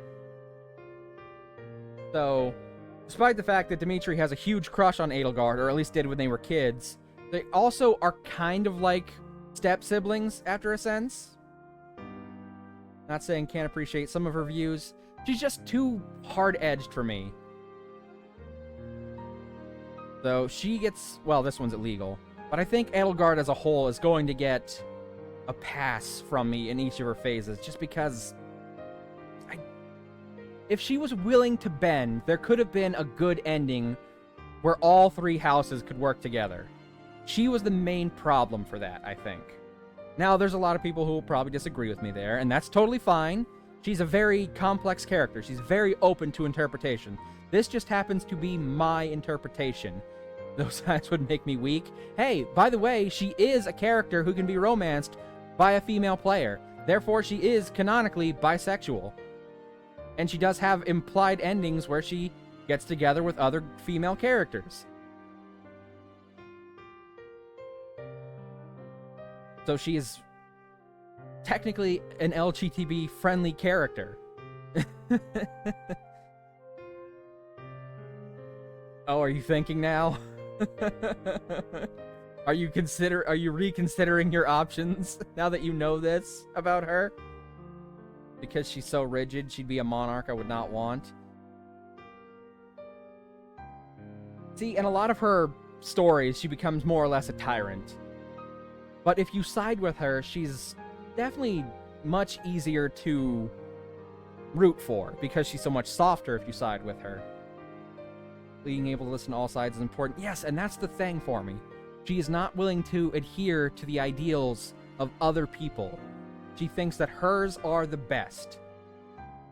And she's not wrong about all of her ideals. She's just misguided. She's unwilling to compromise. And for me, this is a big thing for me, because Fire Emblem Three Houses is a lot more political in story-wise than most other Fire Emblem games, despite them all having some form of politics in one way or another. But it's the most political. So a lot of my political opinions get infused into the narrative of how I feel about certain characters. And I do not like uncompromising politicians. In fact, I hate them. I think they're the worst people to be politicians, because a good political system is built on compromise between all its people, right? At least that's my opinion on the matter. I'm not going to go too deep into politics, but just I don't think she's a good person to be in power. She's not necessarily wrong, she's just not completely right, and that's a pass for me. But we'll still get to see her final form, where she is now fully the Emperor. This is her as Emperor, and she is a heavy armored axe-wielding unit, which makes her very unique because you have very few lords that wield axes in the first place, and almost none that are heavily armored. And she looks like a villain here. Like, seriously, look at her. She basically looks like a villain. When presented with all sides and facts, need to be able to compensate and make best decisions.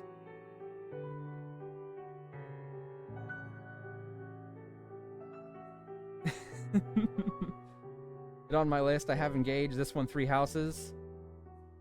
Oh, I think I might have to play Fire Emblem, guys. Okay. I see what you're talking about. I have none of them. I played a lot of Fire Emblem games. The first one I ever played was Sacred Stones, and I did consider adding Sacred Stones to this list, but it's a Game Boy Advance game, so the only real things I would have been able to bring in were full portraits, because their pictures are all just like little pixelated pixels, and it can be hard to judge. Her personality is shit, but goddamn would I let her hit. That's one of the big things, though, is that she does have just enough good in her that you do genuinely think, under the right circumstances, she could change for the better. She never does in any of the routes. She never fully redeems her hardline beliefs, but you don't think it's impossible for it to happen. And there's a lot of fanfic out there for people doing that. I mean, no shame in tapping Toxic along as I hit and quit. I have to pass on her because I just don't... I don't hate Edelgard the way some people do, but I don't like Edelgard. She's a very complex character. Ah, and her right-hand man, Hubert. He's scary. And he's completely devoted to Edelgard. And those are his two personality traits. Right, this one goes in illegal because he's still too young here. But his hair is pretty good here. He's got that tall, dark, handsome thing going on. Illegal. Alright, Hubie 2. Hubie Doobie Doo. He is 2. His hair is now very fluffy. He looks 45. What the fuck? Handsome wear. It's a certain degree of handsome. It's that sort of like mysterious kind of handsomeness. Not everyone goes for it. He goes in trash can. Fair enough. This is a little better, but still a hard pass. Nah. He's less scary than he was, and he's a little bit more friendly. I don't know! I think I'm gonna pass on this version of Hubert. He's kinda mysterious, handsome, was dark-skinned, long-haired, haughty, and engaged.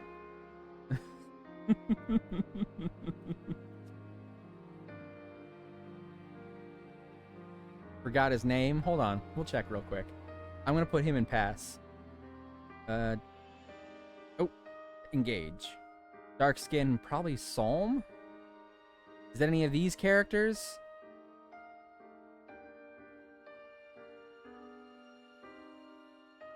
Eno. Eno?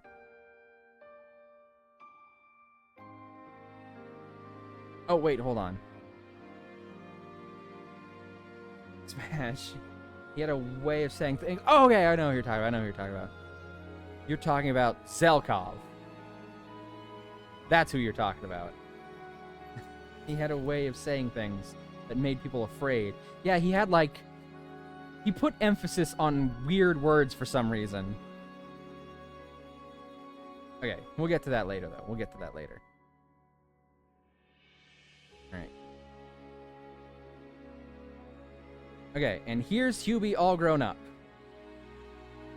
I think if I was gonna smash him, this would be the one version I would smash. But I don't know if I would smash him, to be perfectly honest. This is certainly him at his most mature. That one mysterious and handsome. Green-haired man, scary and unattractive. Green hair? You mean him? His hair's not green. It's black. I guess there's a very light green tilt to it, but, like, it's very, very faint. I don't know. I'm gonna give him a pass. But he's just edging on a smash there. Next up is Caspar, the second character voiced by Ben Diskin. And you know how a himbo is a big, huge guy who's sweet but dumb? Caspar is a himbo, but if he was a short king instead of a big guy.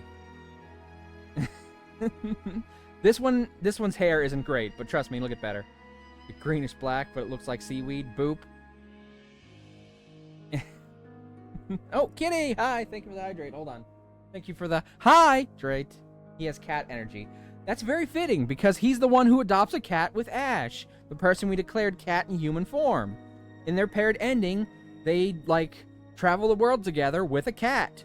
So, in my opinion, canonically, in that ending, they adopt a cat as their baby. In fact, he didn't see my hydrate. Oh, did I not? I'm pretty sure I hydrated when you did it. I'm sorry. Cheers.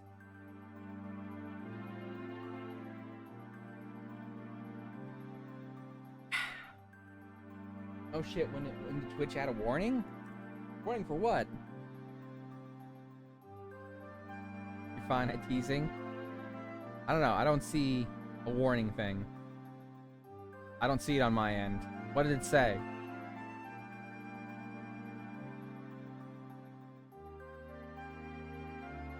What kind of warning?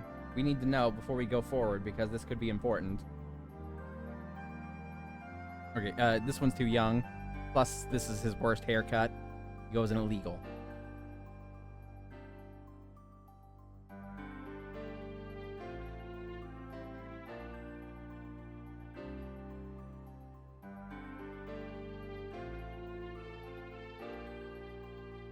For moderation, there's ban, timeout, warning, or delete message. Oh, okay. I thought you got warned for something. I was concerned for a second. I thought, oh my god, did Kitty get in trouble for something? They just got here. Okay, this hair is better, but it's not his best.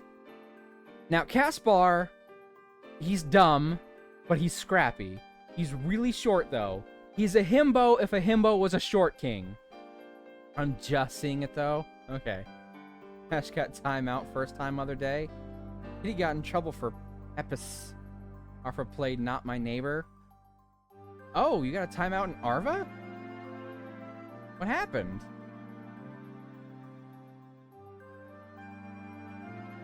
Were you trying to help him and a mob was like, you said one number and I read another, so I asked? And, like, did someone assume you were trying to help him?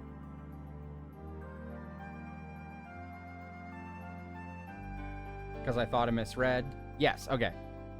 Yeah, the mods have been very adamant about no one helping Arva during those games. They thought was backseating. I guess that's kind of fair. I mean, it's not fair that you got timed out for something you didn't actually do, but you can understand how they came to that conclusion. I always, like, if I've ever gotten timed out when I wasn't deliberately asking for it, because that is something I've done sometimes, I always feel like that red-hot flash of shame. You know what I'm talking about? And I'm like, oh god, now I feel so bad. And to be honest, I'm not sure if was timed out. Huh. Maybe you just had your message deleted? Anyway, Caspar. He's one of the best brawlers in the game. Like, he fights with his fists and claw-based weapons better than pretty much anyone else. There might be one character who does it slightly better than him. And the pin said would time out backseaters. Ah, but was quiet and felt bad. Yeah, I get that, I get that. You know, Caspar is dumb. He's not as dumb as Raphael, but he's also very hot-headed, so he doesn't think things through. Two mods hopped in chat and said not to backseat. Maybe you should have, like, typed out that you were specifically asking which one he said, instead of just putting the two numbers in. Felt like was bad even though didn't mean to. Yeah, I get that. I think it was the vagaries that made it, just vague enough that they thought you were backseating.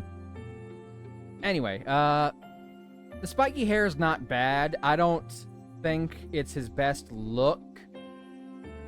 And since this is an alternate timeline, he has a scar here that he won't on his next one.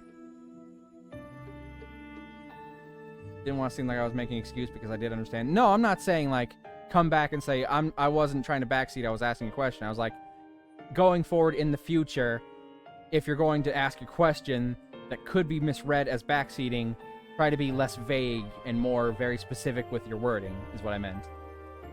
That's just the best advice I could give, is all I'm saying. I'm going to give him a pass there. This version, however, a lot more handsome. And he goes through something of a growth spurt. He's still kind of short, but he puts on a bit more muscle mass, and he's slightly taller. No, in future, I realize it could be seen as backseating. We'll just not comment.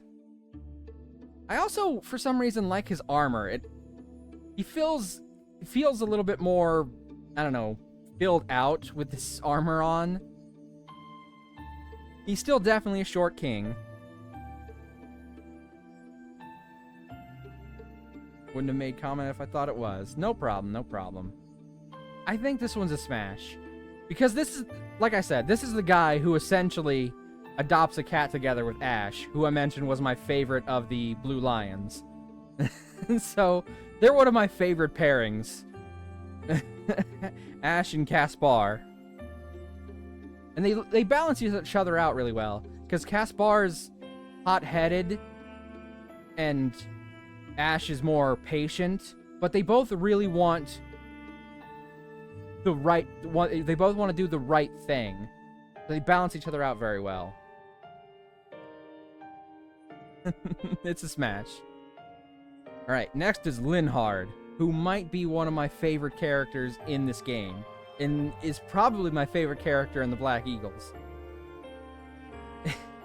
He is very interested in studying crests, and also in taking naps. That hair bad. It's not doing him any favors yet, but you'll give him some time. I told you a lot of people have bad hairstyles in their first phase. It's like a bowl cut with the ponytail. It's weird.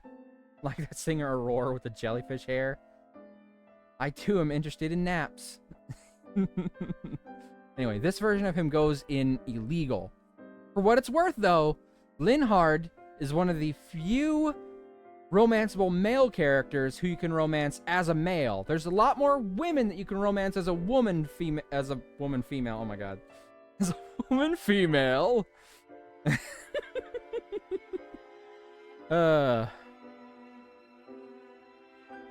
But as a female Byleth, the main character, you have a lot more same-sex options for your romance partner than the males do. Linhard was like possibly the only one before the DLC added a couple more. Now please look up Aurora jellyfish hair. This one, smash. Speaking of, how's the new mama? She's exhausted. She's been giving birth pretty much all day. She was going for several hours after she gave birth on the back of my neck. Her hair is very frazzled, but she's taking a nap and, you know, she seems to be doing okay. She just looks exhausted and tired, which anyone who gotta watch out for those woman females. Which I think after several hours of child labor, anyone would be exhausted, so. Yeah. Linny here is definitely a smash, because he was basically your only gay option in the very early days of Fire Emblem Three Houses. And here he is, all grown up. And this is definitely a smash for me. What's interesting about Linhard, though, is that there's a lot of implication that he's somewhere on the spectrum. Because he hyper-fixates on his interests. He doesn't have great social cues. And he's very tired all the time. So there's a lot of implication that he might be somewhere on the spectrum. So he's also a very popular character with, like, the autistic gamer crowd.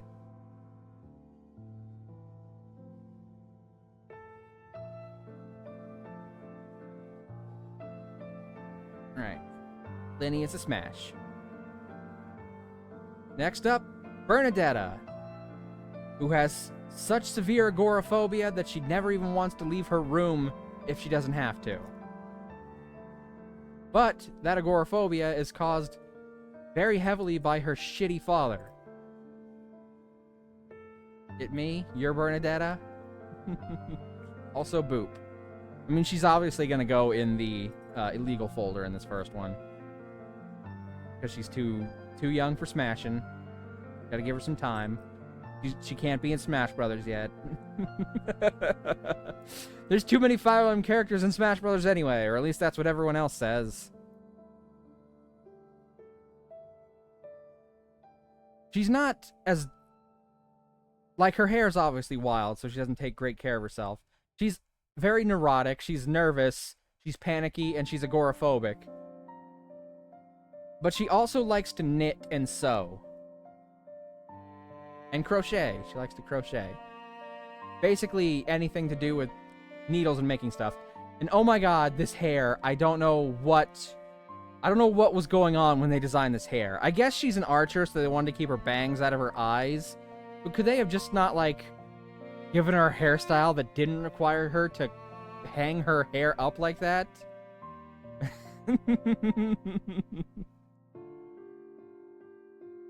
When you just want to boop snoot and ruffle hair, give hugs, friend and boop. Lazy up, friend folder. Like, this was only 2 years later, so she's not over all of her agoraphobic tendencies yet. So clearly she's not really taking care of herself, so this is the best she can do. She's an archer character, by the way. So, like, she needs to be able to see where she's shooting. So I guess that's why she's just kind of, instead of getting a haircut that would suit her better, just kind of tying her hair up instead. I don't like it, though. It does not flatter her at all. Another archer artist. Yes, but whereas Ignatz was a painter, she is more of a knitter.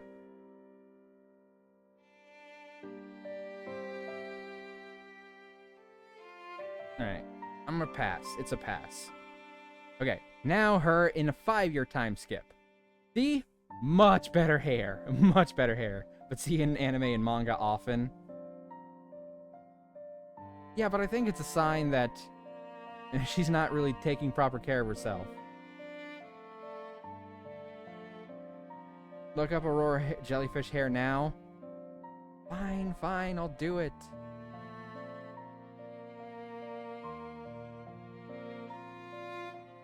There's nothing you can say that will convince me that this haircut is not better than that weird thing she had in the previous one, though. Like, absolutely nothing you can say will convince me of that. You cannot change my mind that this is a better hairstyle for her than that weird tied-up thing. It's perhaps not the best hairstyle ever, but, like, it's a better hairstyle than what she was dealing with.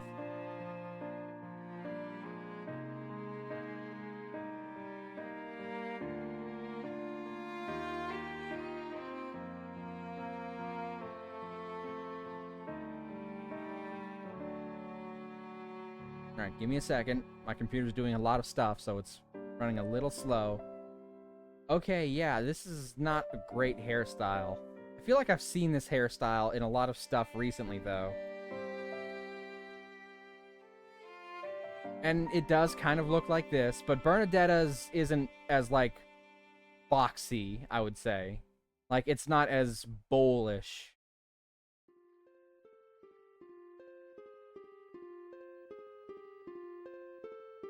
This one, friend, pass. It's not good. Vash not a fan of jellyfish hair. Right? It is terrible. Bernadetta's doing a little bit better with this kind of hairstyle than what the picture looks like. I know it's not the best hairstyle on her, but it's certainly better. And it's clear that she's definitely trying better here. I'm gonna give this version of Bernadetta a smash. She's still a nervous wreck, but... Alright, Petra. Petra is from an island country whose name I'm forgetting. Oh, I can't think of the name of it. Shit, I have to look it up. I've been so good about remembering the names of places in this fucking game.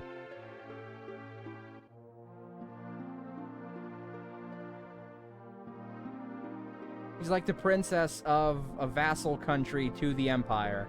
And she's sort of in the school as a political prisoner.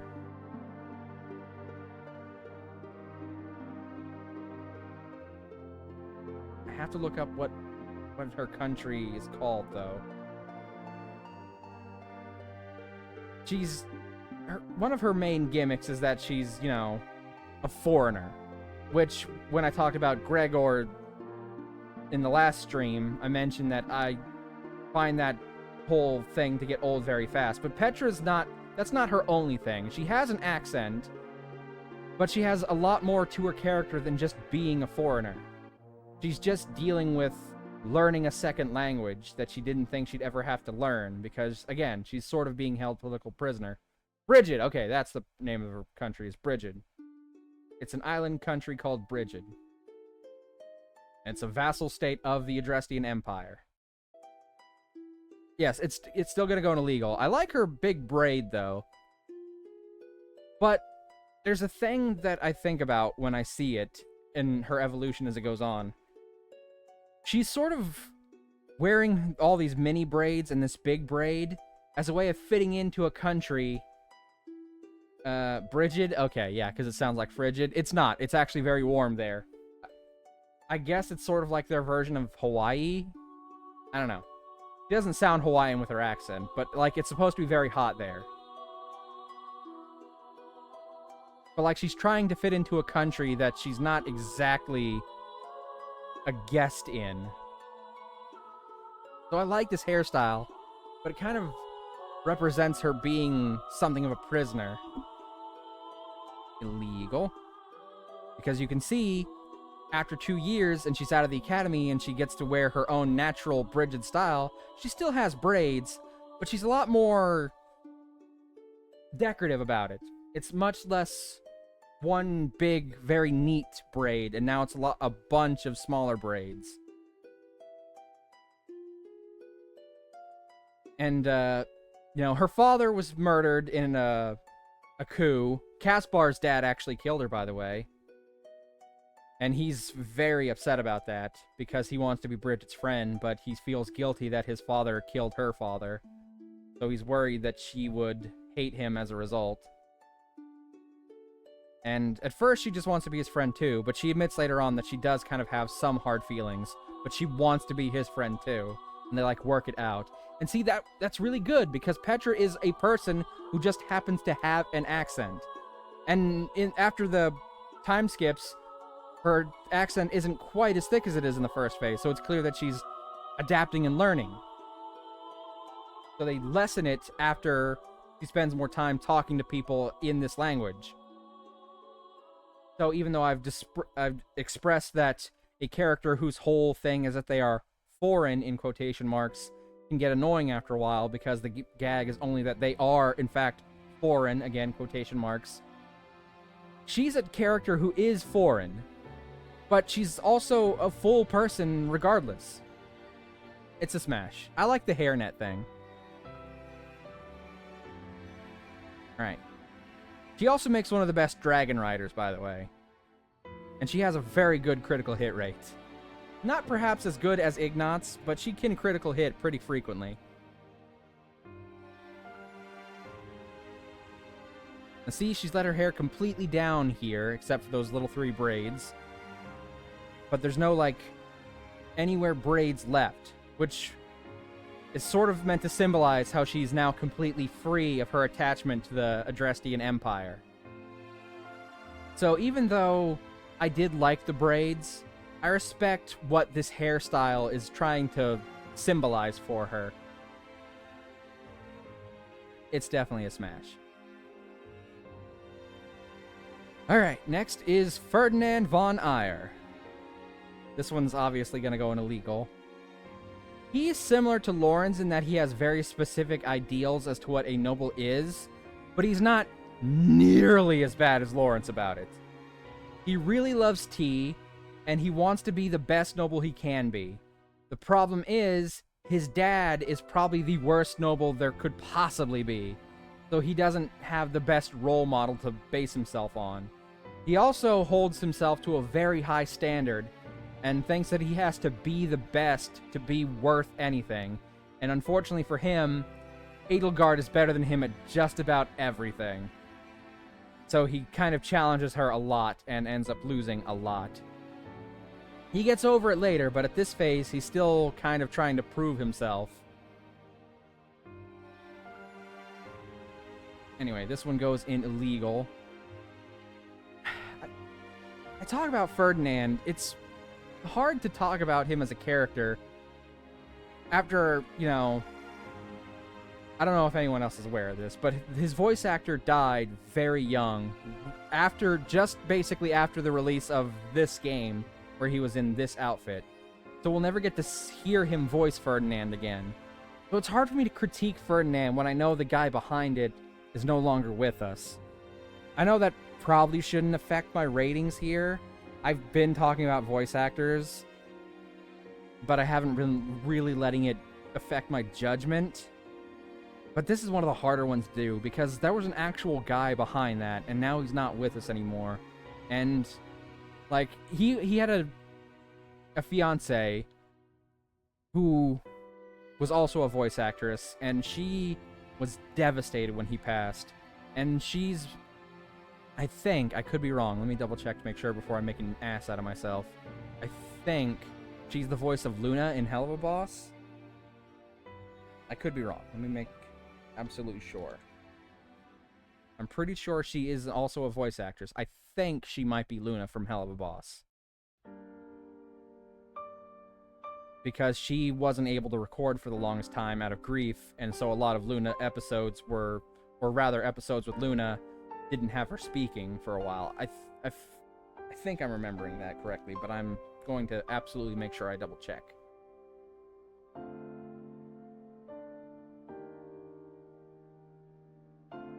Right. Billy Kamitz was the voice actor's name.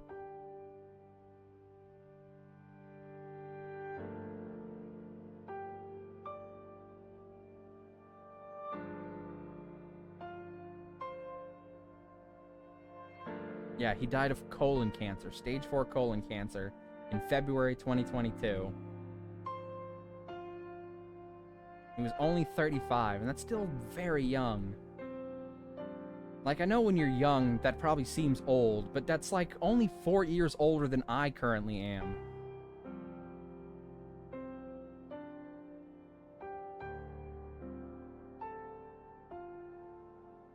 Okay, Erica Lindbeck. That was his...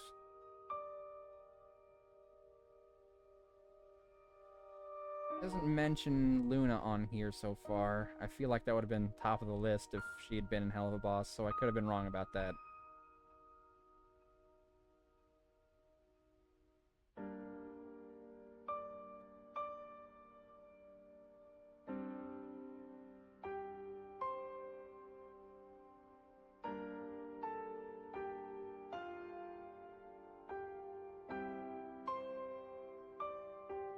Nope, yep.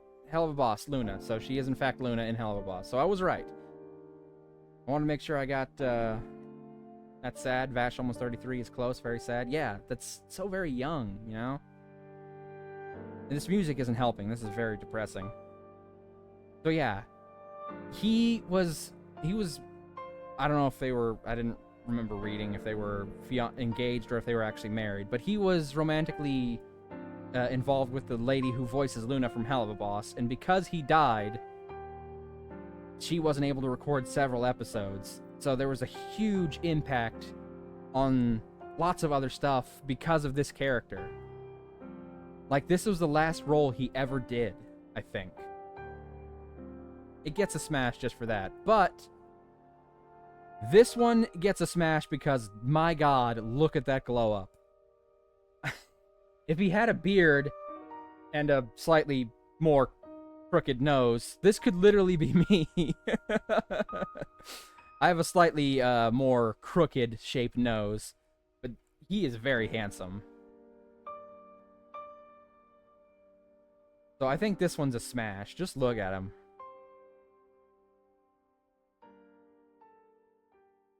Hold on, I should check the music because this one was only a 3-hour one. Okay, we're still good. We still got like half the playlist left.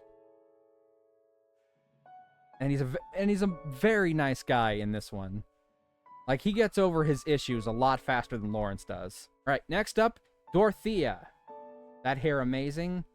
Her hair or Ferdinand's hair? Although I guess at this point, that's the same hairstyle. His, okay, yeah. Good hair. He has nice hair. Her hair nice. I like her JoJo hat.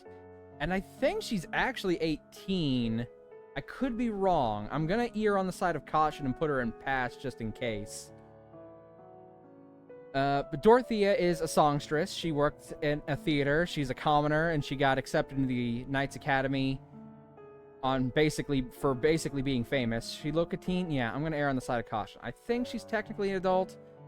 And unlike most who are going there for political reasons or to become a knight, she's going there to find a noble husband. Because she grew up a poor, penniless orphan that people would spit on in the streets before she was discovered to be a songstress. So people started revering her for her singing voice and her beauty. But she's well aware that that will not last forever. So she wants to be taken care of. So she wants to find someone to marry. She does want to love them, though. She does not just want money. She wants to find someone who she loves, who can take care of her in her old age, when she can no longer sing and when her looks fade. So that's why she's in the academy. And it's one of the more relatable reasons to be sort of the flirty character. Alright, I'm going to err on the side of caution and put this one in pass. I love the hat, though. It's a shame none of her other ones will have the hat. If she's looking to marry, she's got to be over 18. Not necessarily. It's based on, like, fantasy medieval times where people could get married quite young. Is relatable and realistic. Smash. Oh, the dress does wonders for her. And the red, it looks great on her. I just wish she still had her JoJo hat. Yeah, I was pretty sure she's 18. I wasn't 100% sure. I'm still erring on the side of caution by saying pass, though. Bash not necessarily agree with that. Yeah. Japan legal age 16. I guess that makes sense as to why they have such younger characters often engage in that kind of stuff in their media. It is a Japanese thing, franchise. There we go, franchise. That's what I was looking for. But, you know, medieval stuff did also kind of do those kinds of things. So, it's Japanese, and it's set in sort of medieval fantasy. I'm still judging it based on more acceptable modern standards, though. Alright, so she is definitely a smash here. And this one, it's the same dress, but she just removes that net that was covering up her cleavage, basically. So now you can see her cleavage. First one pass, this one smash. What about this one? Just adding perspective.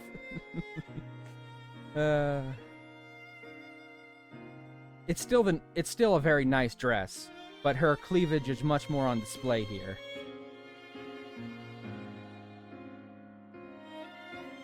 This number 3, smash. Yes. Alright.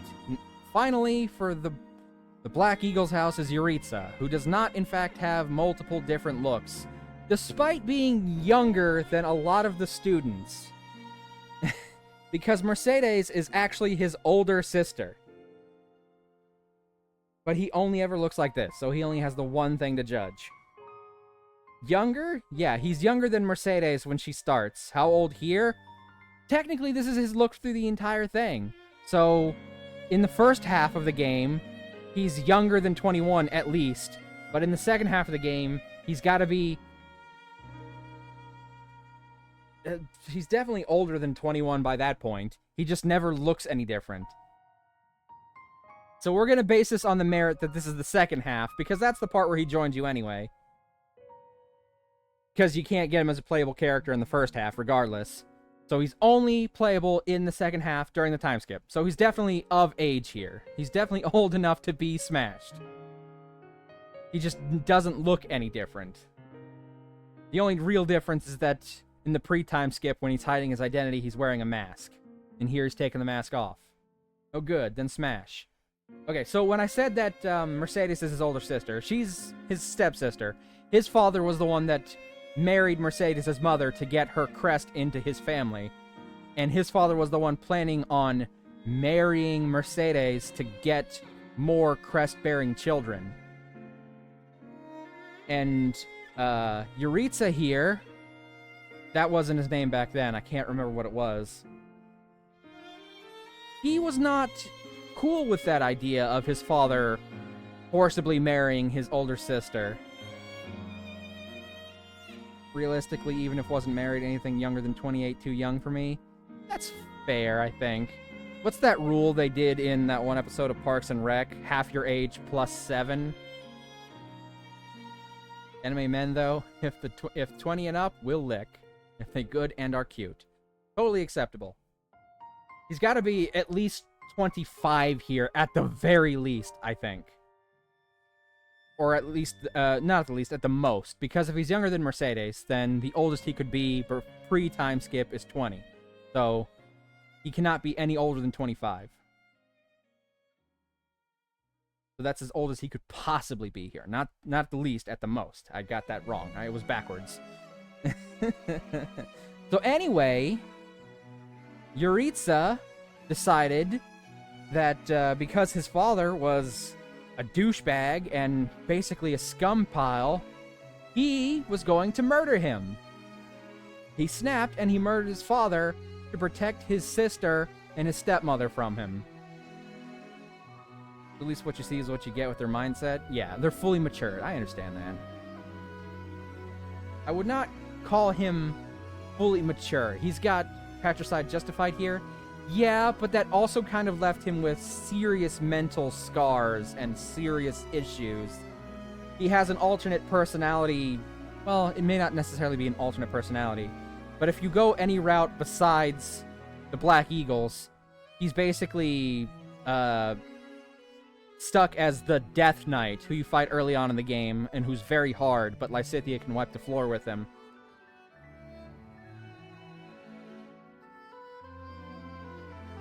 He definitely needs a friend, and, you know, if you have supports with him... Oh, he is, in fact, marriageable by a male NPC, a male Byleth, so he is technically a gay option. There is that. So he is, at the very least, into boy love. He's dark and troubled, but he's also LGBT friendly. So it's a rough Smash, and not just because he'd probably be very rough about it. He would be, but it's a rough Smash.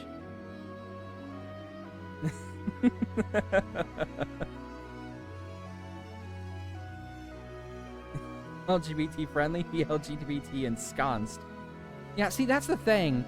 The Black Eagles house had the most gay options, which is why I did them for Pride Month a few years back. That's why I played that version of Fire Emblem.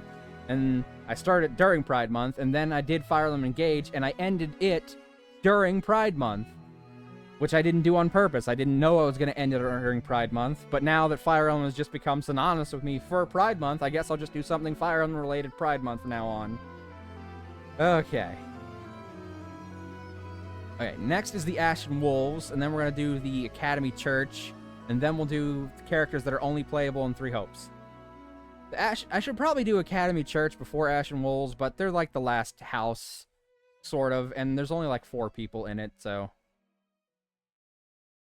Oh, once we're done with them, I really need to use the bathroom, though.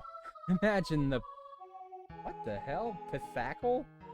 What the hell was I saying? Was that one of the bugs' names? I was playing Bugsnax. That's... I have no idea. Some of these quotes, man.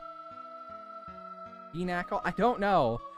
Alright, Yuri, who, if you remember, was, in fact, the character that I romanced at the end of our gay playthrough of Fire Emblem 3 Houses. So he is very clearly a gay option, if you remember. He is the leader of the Ashen Wolves house. And cute Smash. This one's probably a little young, but that honestly... He kind of grew up as a male prostitute with other male nobles sort of, you know, taking advantage of him before he was adopted by another noble man who, it's implied, also used him for the same purposes. How old? You married him? Yeah, but not this version of him. I think he's 17 here. I'm now confused. But my point is, like, even at this age, he was already sexually experienced, but that's kind of the tragedy of his character. This one goes in illegal. But Yuri number 2 is of age. He's very handsome and kind of pretty at the same time. It's hard for a character to be both handsome and pretty, but I think he manages to pull it off. I thought you meant this one. Didn't realize. I'm sorry. Never. It's fine. It's fine. It's fine. I keeps. I'm not sure if I'm digging the Count Dracula cape on him, but red is definitely a good color for him. At least he's not going like ultraviolet colors to match his hair. This one mine? I already fucking married him. You can't have him. This one's a Smash. Alright. And here he is in the 5-year skip where I did actually end up marrying him. This is the one that we romanced. Mine? So, Yuri is... because his life was so, let's say, fraught, he has a hard time trusting people. He apparently was also part of that singing troupe that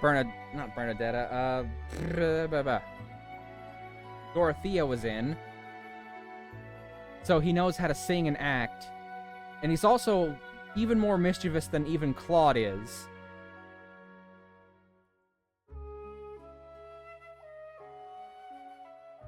He's a smash. Right. I keeps mine to protect, mine to hug, mine to boop. You'll have to fight me for him. Alright, now Balthus. Balthus, I think, is the final character who is at least of age, even in his academy phase, because I think he's the oldest student. I think he's 22 here. I will win.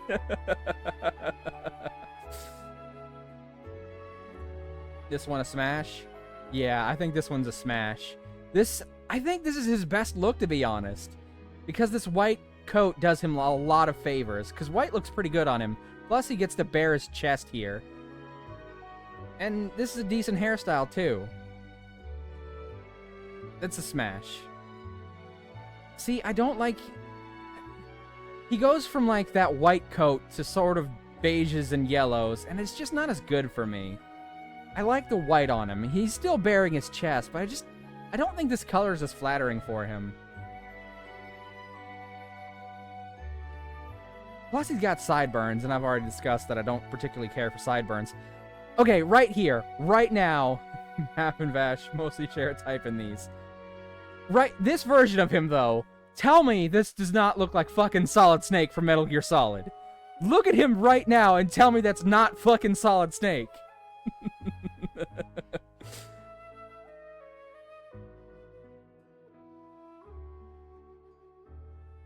So, Balthus is a brawler, and he's probably the best brawler. Possibly even better than Caspar. And, well, he seems dumb, and he's not necessarily the smartest guy. He's not unintelligent. He just doesn't apply himself.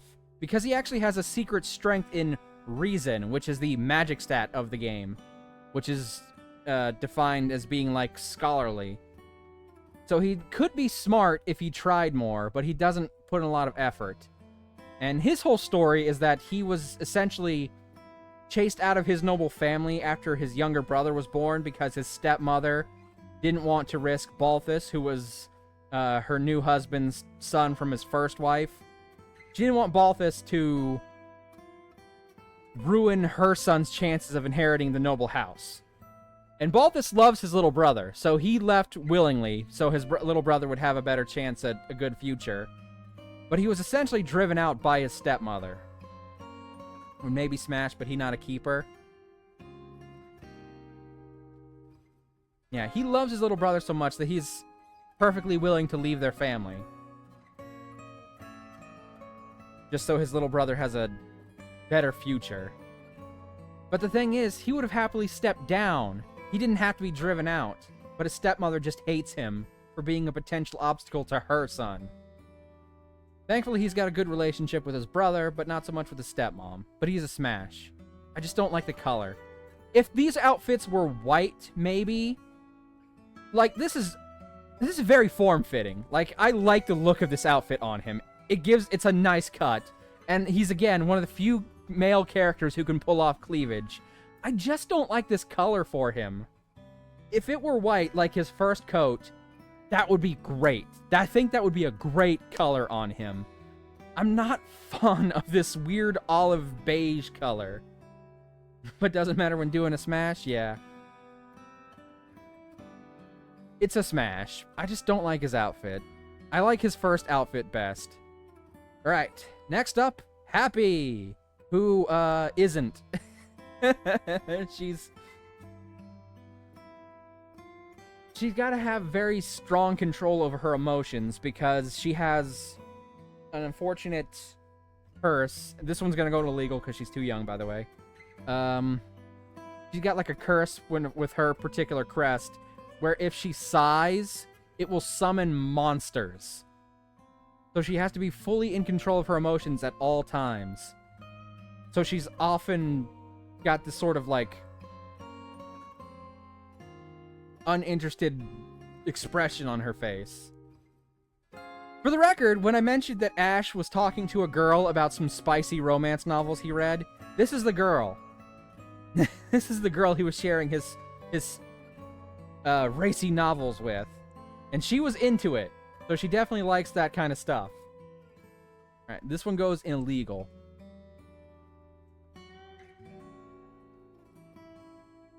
I will say, it's hard to tell because we only get to see, like, the top half of them. When she goes through the time skip, she perhaps has the biggest ass of any of the female characters in the game. A lot of them will have well-developed chests, and you can see she does too. She has easily the biggest ass of all the female characters. Smash, if she a nice person? She's a nice person, she just has a hard time expressing herself because if she loses control of her emotions, she can literally summon monsters to, you know... She got them assets. Oh yeah, and I like a good asset. I like the look. She likes green in her getup. It's hard to tell with this one because it's mostly on her cape that you can't see. And I think the green suits her kind of more darker skin tone pretty well. It's a little better with this one.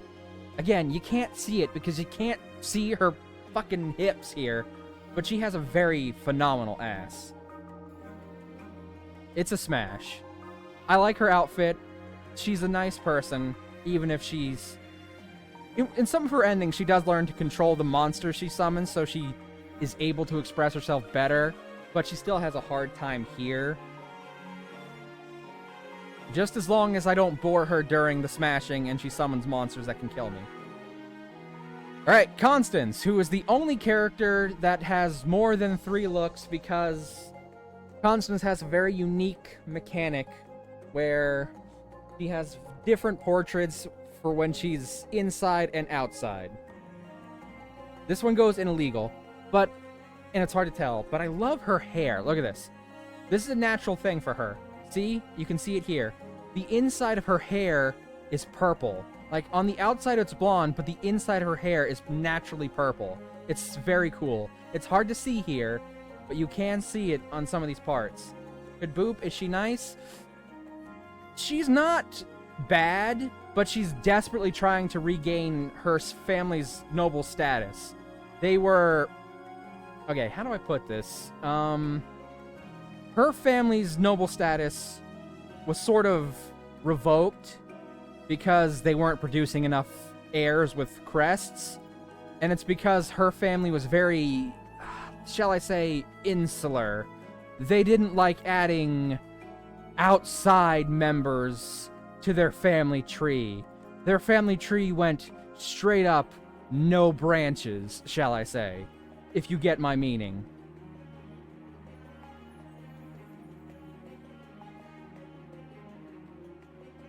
Family tree, Alabama. Yes, that's kind of it. And she's trying to regain her family's notoriety. She's trying to develop a powerful, useful magic that will help her regain noble status. And she's really desperate for that. She's also a very good friend to Mercedes from childhood, and she's one of the few people that Yuritsa even likes, despite him being very aloof. She remembers him from his childhood because she was good friends with their family.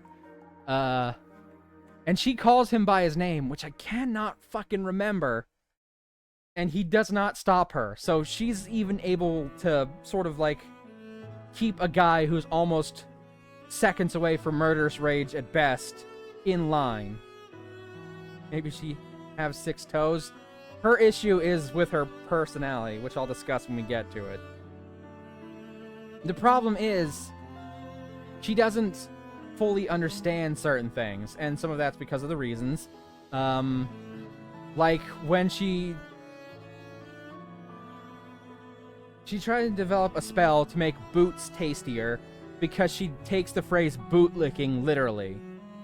When she hears that commoners get tired of having to lick the boots of nobles, she develops a magic spell to make boots taste like licorice because she thinks that would make it easier for the commoners to lick their boots, because she hears that phrase and takes it literally. so she can sometimes be a little bit too literal. Yes, her family is very secluded, and she has some issues as a result. She's not a bad person, but she can be a bit self-interested at times. This goes in illegal. And it was very illegal. Okay. Here's her 2 years later. It's harder to see the purple, but you can see parts of it. Her third phase will make it much more clear. I have processing problems. I like the feathers. Typically, she's a magic unit, and like I said, she's probably easily the second best in the game after Lysithea. And unlike Lysithea, she didn't have to get tortured to have 2 crests to achieve that. So if Lysithea was never tortured and got to live out her natural lifespan, Constance would probably be the best magic user in the setting. Unlike without the feathers, but that's sort of... The feathers are sort of themed for her here, because she's a magic unit, but she rides a Pegasus. So these are feathers from her Pegasus that she has adorned into her outfit. Like whenever her Pegasus molts, she collects the feathers and adorns them into her dress here. That's why they're gray, because she has like a sort of a grayish... It's a grayish lavender, I guess, but that's the color of her horse. Her Pegasus. It's not a bad outfit, but I do think the feathers are a bit much. It's a pass for me. This one, however, I think is really good. It's much more simple. You can more easily see the purple of her hair. It's more form-fitting. And like, come on, how many times do you get to see leather armor with a fucking bust?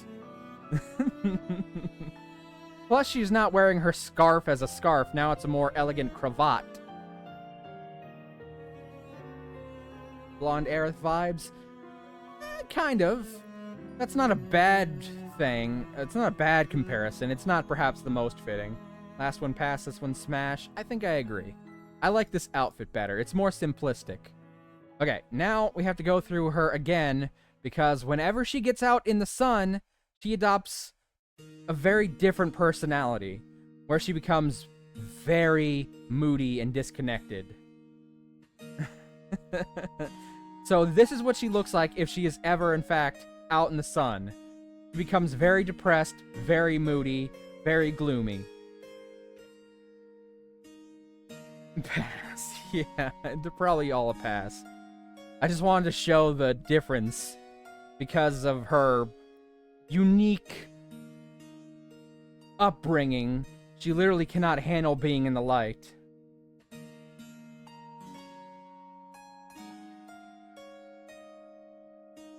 Alright, okay.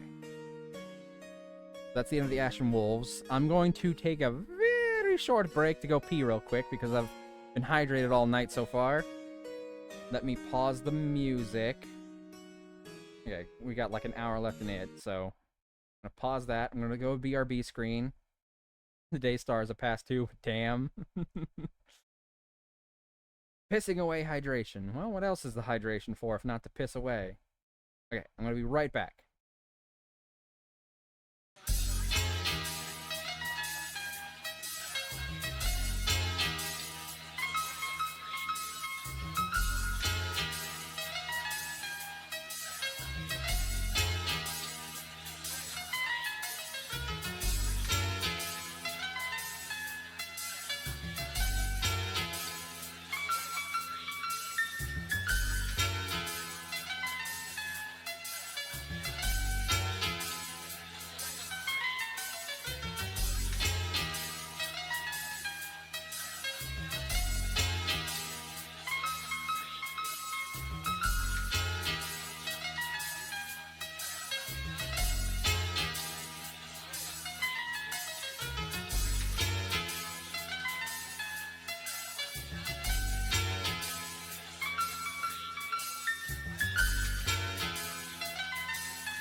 Okay, hello, I'm back.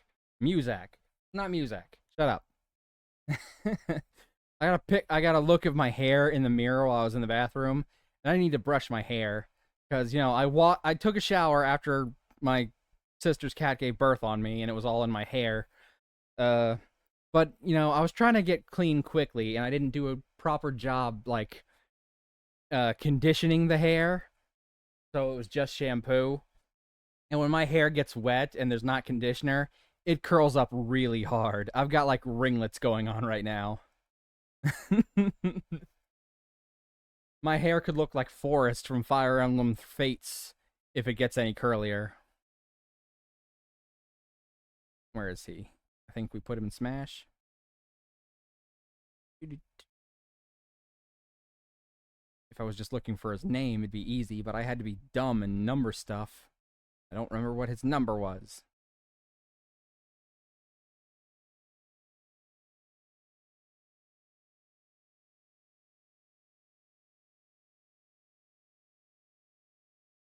Mav ringlets? Not like really fancy, cool ringlets, though. Like, the ringlets of a person whose hair is, like, literally curling up from, like, not being properly washed. It's like a combination of this, but more curly. Where the hell? Did I put him in pass? Did I put... Oh, there he is. Yeah, it's starting to look somewhat like this. Like, if it gets any curlier, it'll look like French bread. I have to use lots of conditioner in my hair. Okay.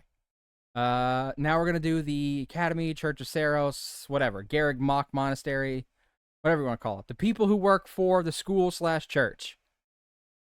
Starting with our main character, Byleth. In this one, we have the male and female in separate folders. Mine, I know exactly what you mean. Mine not French bread, though. Just spirals around itself. Yeah, that's kind of what I mean. Smash. See, I would smash because of looks, but the problem with Byleth is that they have literally no personality. That's like even kind of a plot point that they don't have any personality. So it's hard for just looks. Like, maybe this could be a smash if there was a personality, but male Byleth just doesn't do it for me. So male Byleth is a pass. If he had some personality, he could have been a smash. All right. Alois. The person who is perhaps the closest thing we have to a father after Geralt dies. Sorry, spoiler alert, but I already mentioned that he dies, so whatever. Alois was trained by Geralt, which, according to him, makes us, as Geralt's legitimate child, like his sibling. So he sees us as a sibling. He feels like a big brother to us. Alois is a dad. That's his personality. He likes to fish, and he likes to make dad jokes. He's not good at fishing, and his dad jokes are often considered terrible, but he does both anyway. He's also a married man with a child, but you can still S-rank support with him. It's just implied that he more or less adopts you into his family instead of a marriage thing.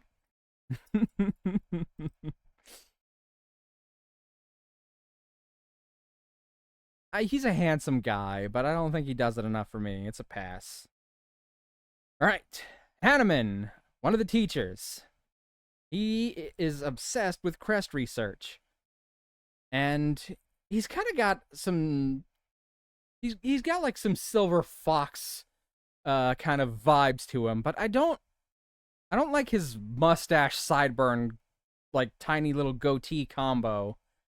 If he had one or maybe two of those things, it might be better, particularly if one of those things was not the sideburns. But all three of them together, I think, add just too much busyness to his face.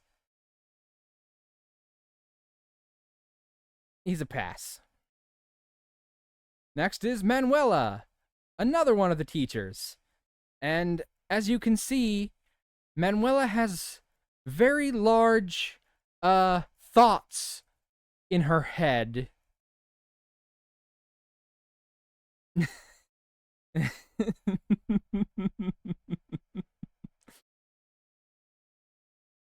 She's all right, she's borderline alcoholic for the record. She's also very unorganized and messy.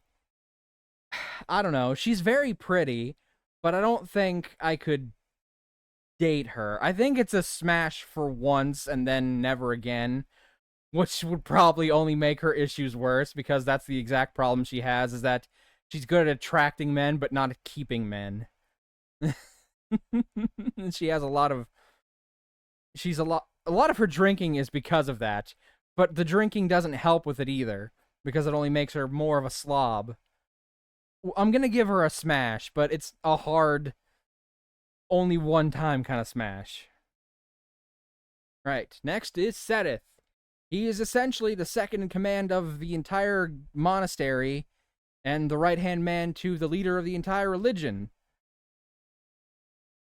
He is very protective of Flayn, who's going to be the next character coming up. And without revealing too much of their backstory, at first he's pretending Flayn is his sister, but Flayn is actually his daughter. He's trying to hide his identity because he has a very good reason to, because people from his particular family have been targeted in the past. And if you side with Edelgard, they will be targeted again in the game.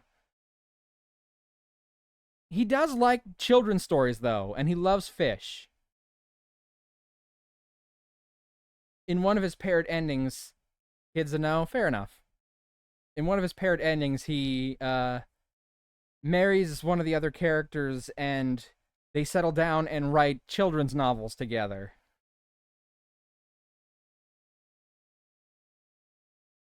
It's a pass. He's kind of a douche. Okay, and here is said Flayn.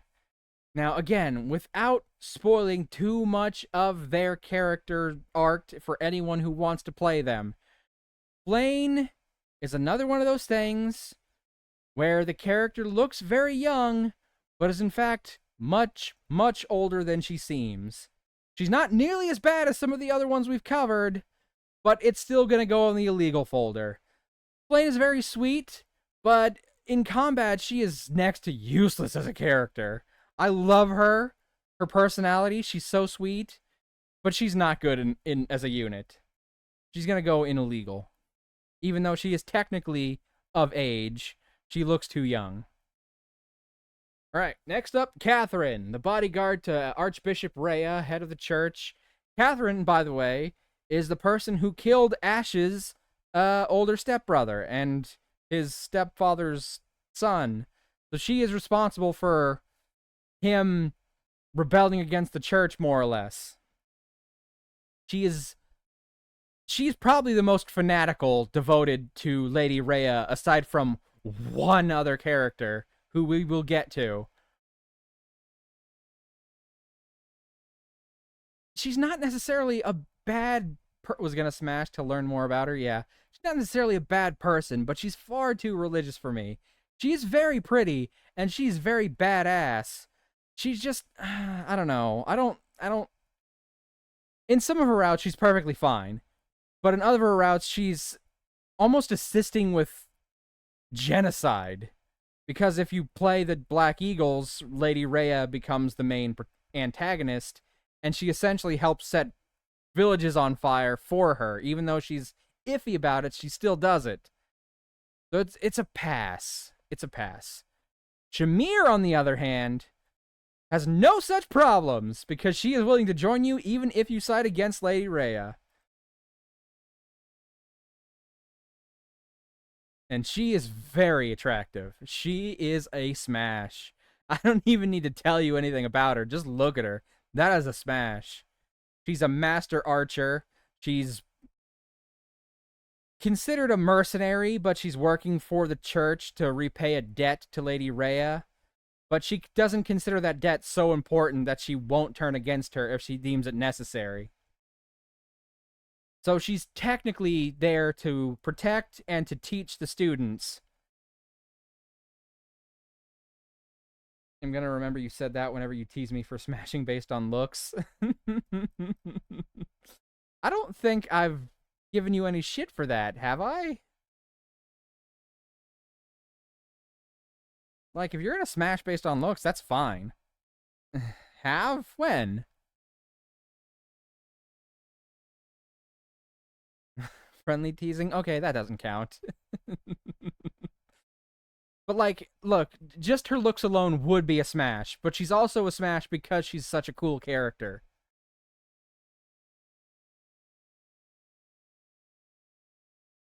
She also does a lot to help some of the students get over some of their weaknesses. For example, Raphael tries to get her to teach him to be more stealthy. She teaches Leonie how to be a better archer. She's just great. She's all around cool. She's a smash. Samira's great. Ah, Gilbert. Remember how I said Annette had a father who abandoned her and her mother to go work at the church? Here he is. After the tragedy of Dusker in the Holy Kingdom of Ferdiad that, claimed the lives of Dimitri's parents, he was so ashamed, Gilbert was so ashamed of his inability to protect Dimitri's parents because he was their bodyguard, that he left his family in disgrace and went to go work for the academy. He's basically a bad dad because A, he left his child, and B, he left Dimitri, who could have used a parent figure after losing most of his family. But his own ego got in the way, and he couldn't forgive himself for failing.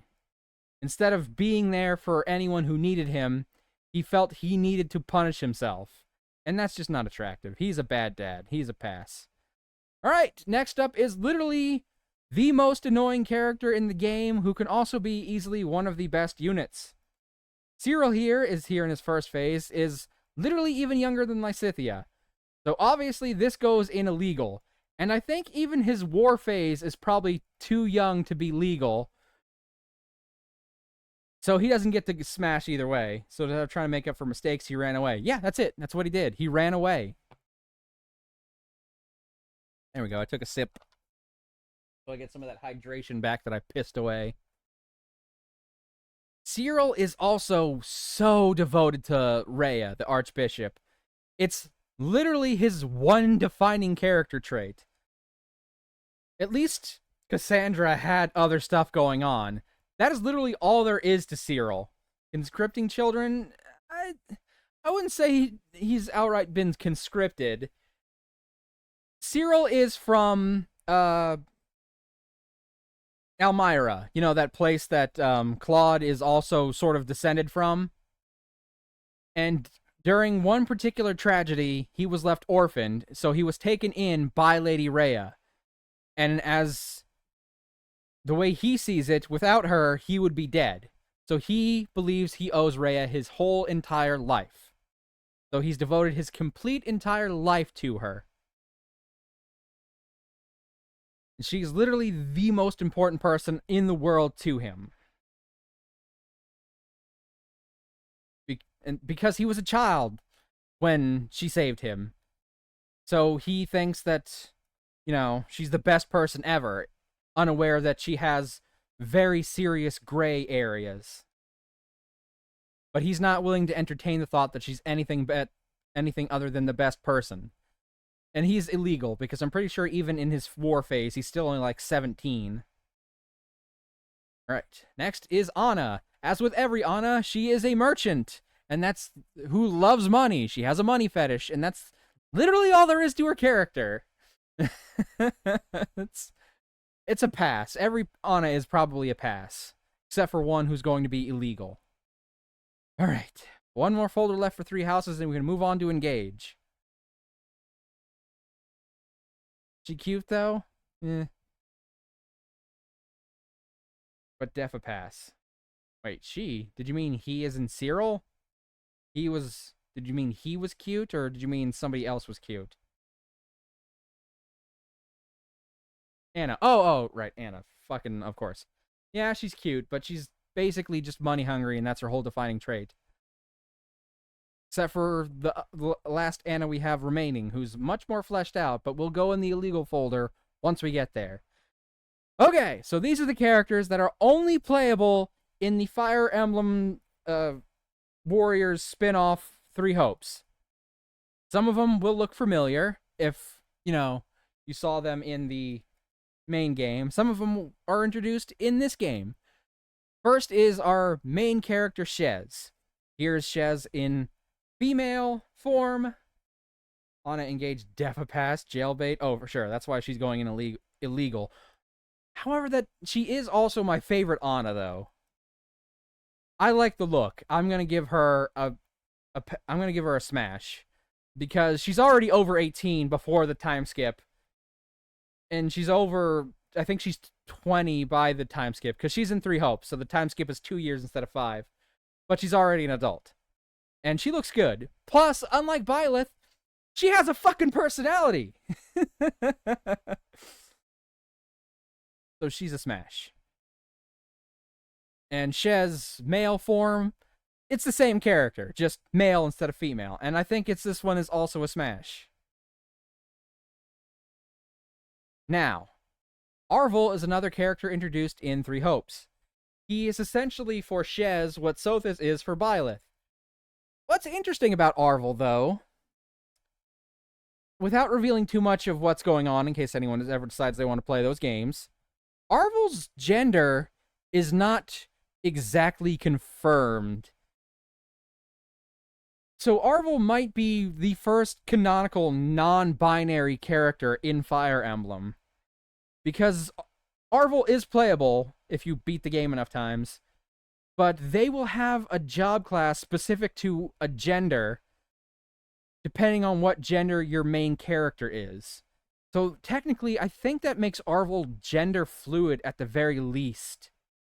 Because if you're playing as a female Shez, Arvel can use a female-only class, and if you're playing as a male Shez, Arvel can use a male-only class.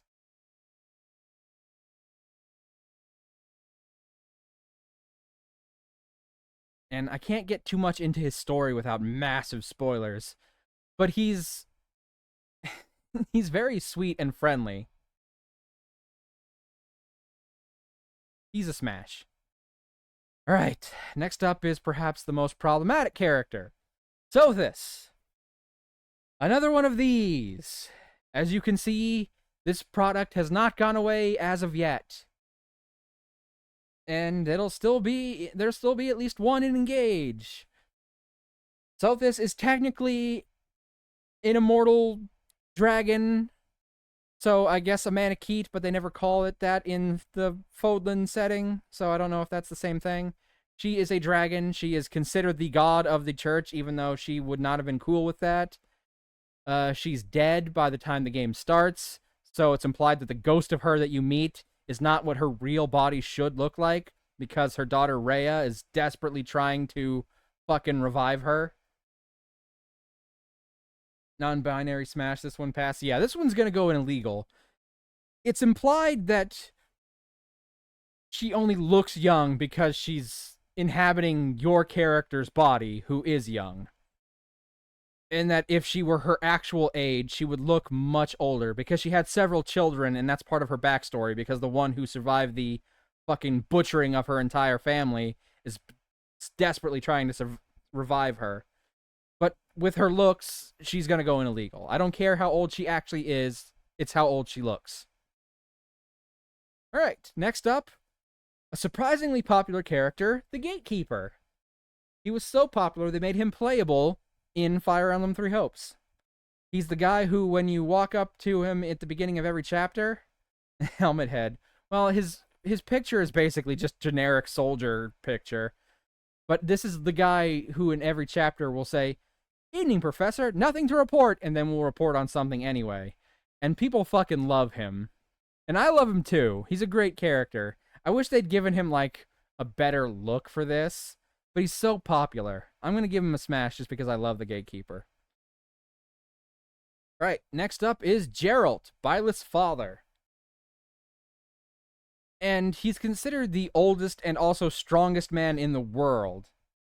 Like, he's so old that he's in the triple digits and he's just stopped counting. So something's going on there. It's never confirmed exactly what's keeping him alive. So he's very, very old. But considering how old he is, he's got to be at least 100 if he's in triple digits, because he doesn't remember how old he is, but he stopped counting when he hit triple digits. He's held together fairly well for his age. I think I like him as a character, but I don't think I would smash him. I think he's a pass. Okay, next up is Saros, aka Lady Rhea in her war uniform. In the Black Eagles playthrough, this is what she takes on when she fully mentally snaps and regresses. She's technically playable in Three Hopes in this form, where you can play as her as a less insane version of her, but it's still basically just Rhea as Saros, the saint that the entire church is named after.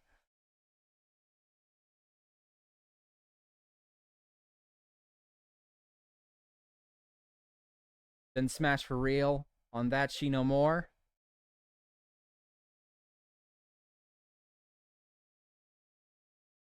My biggest problem with her is that she is the head of the church.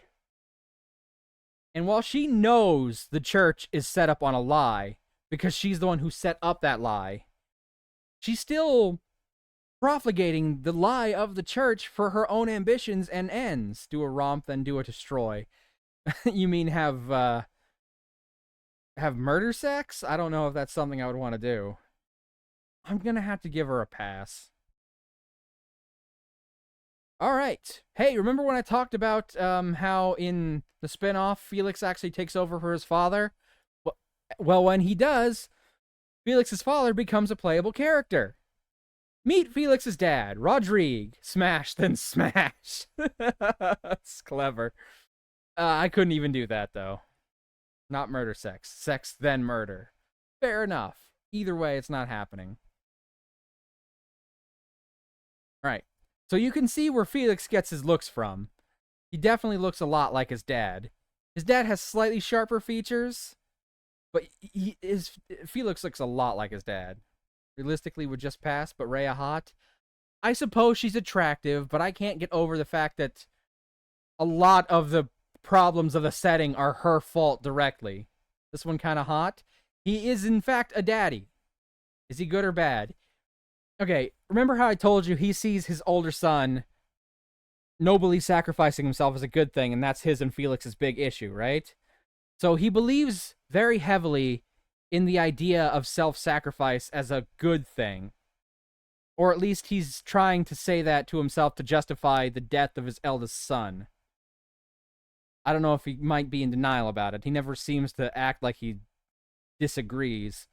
But when he's playable, he does kind of come halfway with Felix regarding the death of his son and Felix's older brother, where he regards it as the tragedy it is, without trying to sugarcoat it or make it seem heroic or better. He still thinks that his son did the right thing, but he admits that he's just very sad and he misses him. Rhea hot, but we'll pass. Okay, well, we're talking about Rodrigue, not Rhea anymore. I want to smash, but also kind of pass. And he's since in this version of the game, Felix gets over his issues with his father much faster. He becomes a much better father to Felix as a result. And since this is the version of him that is playable, this is the one that we are considering.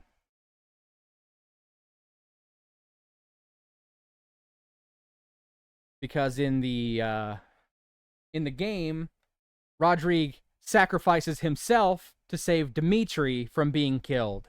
So he goes out in the same way his oldest son did. And that's sort of what causes Dimitri to stop being a fucking psychotic wild boar in the second half of that particular playthrough, when Rodrigue sacrifices himself. But rather smash Felix, but could sandwich smash Rodrigo. Okay, I'm gonna point out Rodrigo is Felix's dad. I don't think they'd be down for a sandwich together.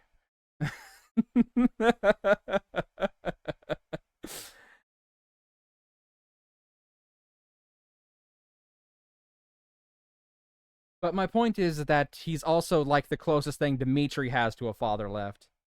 I don't have him worth it. He's a good guy. We'll give him a smash. All right, this one's interesting. Monica, a character only playable in Three Hopes, but we meet her sort of in Three Houses, but it's not the real her because she's one of those who slither into dark in disguise. But in Three Hopes, we meet and rescue the real Monica, and she becomes playable. She's only playable in I forget what it's called. They have different names for those routes in Three Hopes. But she's the Black Eagle side. She's only playable in the Black Eagle side. And her thing is that she is actually in love with Edelgard. I think she's outright confirmed as a lesbian and that she's in love with Edelgard. Now, I don't know if this version of her is playable. I don't think it is, but I just wanted to show you because she has the two different looks. So we're going to put this one in illegal, and then we're going to judge her based on the look that is playable. Now, she's a pretty good wind magician, and I like the red and pink highlights to her outfit. It's not a lot of people with red hair that can pull off this kind of pink.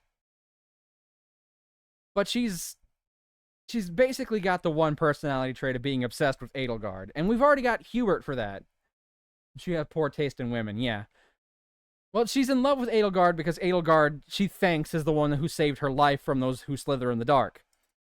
That's the big difference between those timelines, is that Shez intercepts the three lords, Edelgard, Dimitri, and Claude, before Byleth can in that one. And as a result, instead of Monica being killed so somebody else can take her place and act as a spy, Monica is actually saved very early. I'm not a fan of that pink with red, personally. Normally, you can't do pink with red, because it clashes pretty bad. I think this outfit does it fairly well, because it's a very kind of... It's not a bright pink. Herb's heard you say she's in love with Edelgard. Edelgard. Edelgard. It starts with an E. Oh, but yeah, the saving of Monica is what causes the huge branch between the timelines, because it allows Edelgard to turn on those who slither in the dark early, thus setting up the war aspect of the game much sooner than intended. That pink or reddish pink is on the same spectrum of the red of her hair, which is why it's okay. Yeah, I think it works good because it's similar. Most of the time you can't do red with pink. I think it's a pass, though, just because she would probably talk about Edelgard the entire time. Alright, now, finally, Holst, Hilda's older brother, who we hear mentioned a lot in Fire Emblem Three Houses, but is actually playable in Three Hopes. And you can tell it's Hilda's older brother because he has the same pink hair. Are you passing on him, or is that a pass for Monica? He's actually a really cool dude. I'm just not sure if his hair is doing him any favors. Like, it'd be one thing if his hair was pink. It'd be one thing if his hair was spiky. I don't know if pink spiky hair works for this particular guy. His forehead stitched together in middle. Well, that's just because he's, you know, furrowed brows kind of guy. Look, you can even see, like, he's got temple dimples.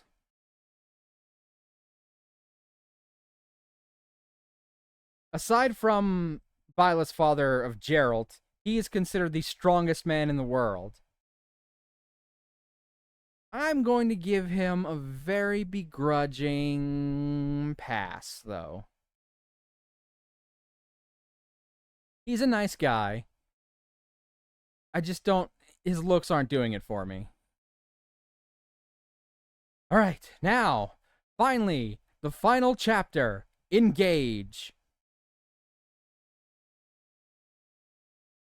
I have sorted this particular folders, as you saw earlier, based on what country each people are from.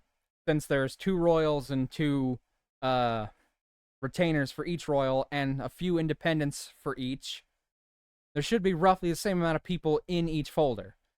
Except the unaffiliated folder, which includes characters who don't particularly come from any one country, and the DLC characters who you guys didn't get to see in my playthrough, but I will still be judging. Okay, so since Firenze is the first country to join us, we'll start with Firenze. Alright, first up, Alfred.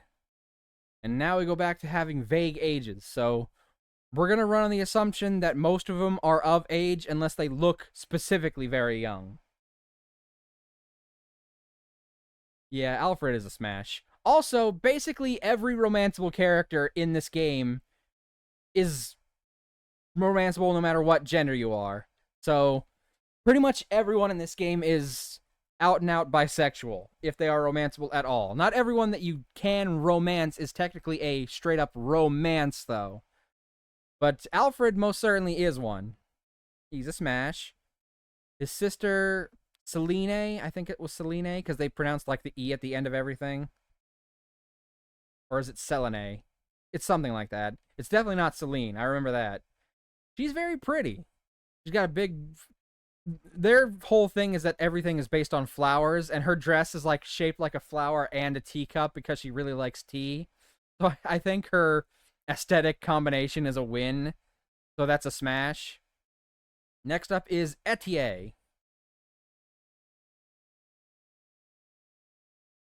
Etier is a character I stopped using very quickly just because I got better characters later on.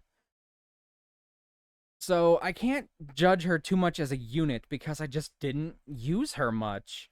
She had a pretty decent strength growth, so she was pretty strong. And she's very obsessed with exercise, just like Alfred. Even though Alfred does it because he's, sickly. I just remembered that he dies at the end from his illness coming back.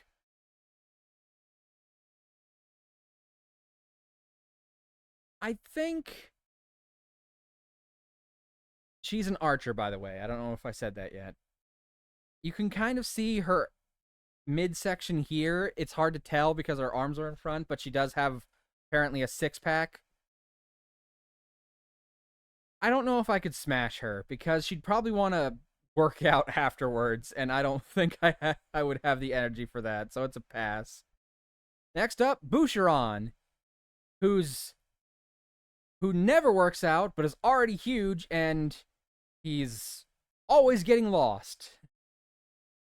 Personally, I still think his head is a little too small for the rest of his body. Even in this picture, it looks a little small for the rest of his body. He bench press Mav. He's a sweet guy, but I just think the aesthetics are off on his body dimensions. I'm gonna have to give him a pass.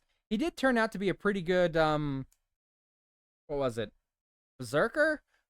The class that wields a bow and an axe. He was good for that.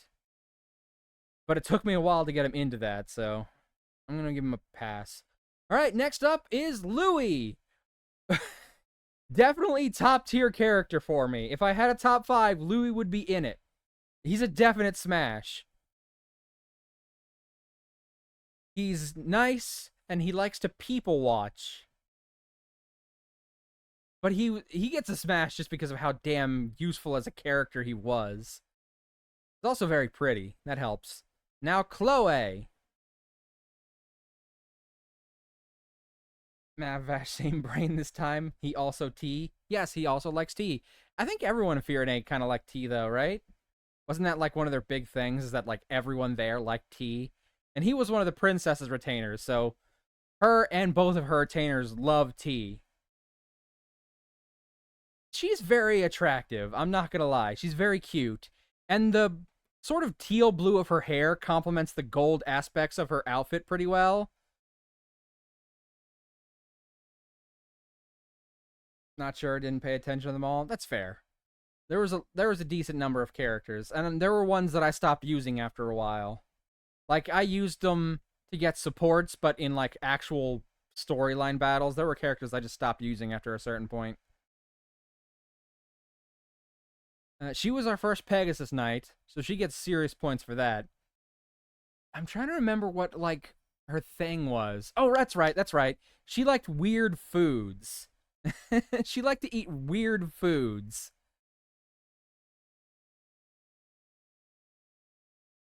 That was her thing, is that she enjoyed eating, like, unusual food combinations that she called folk food.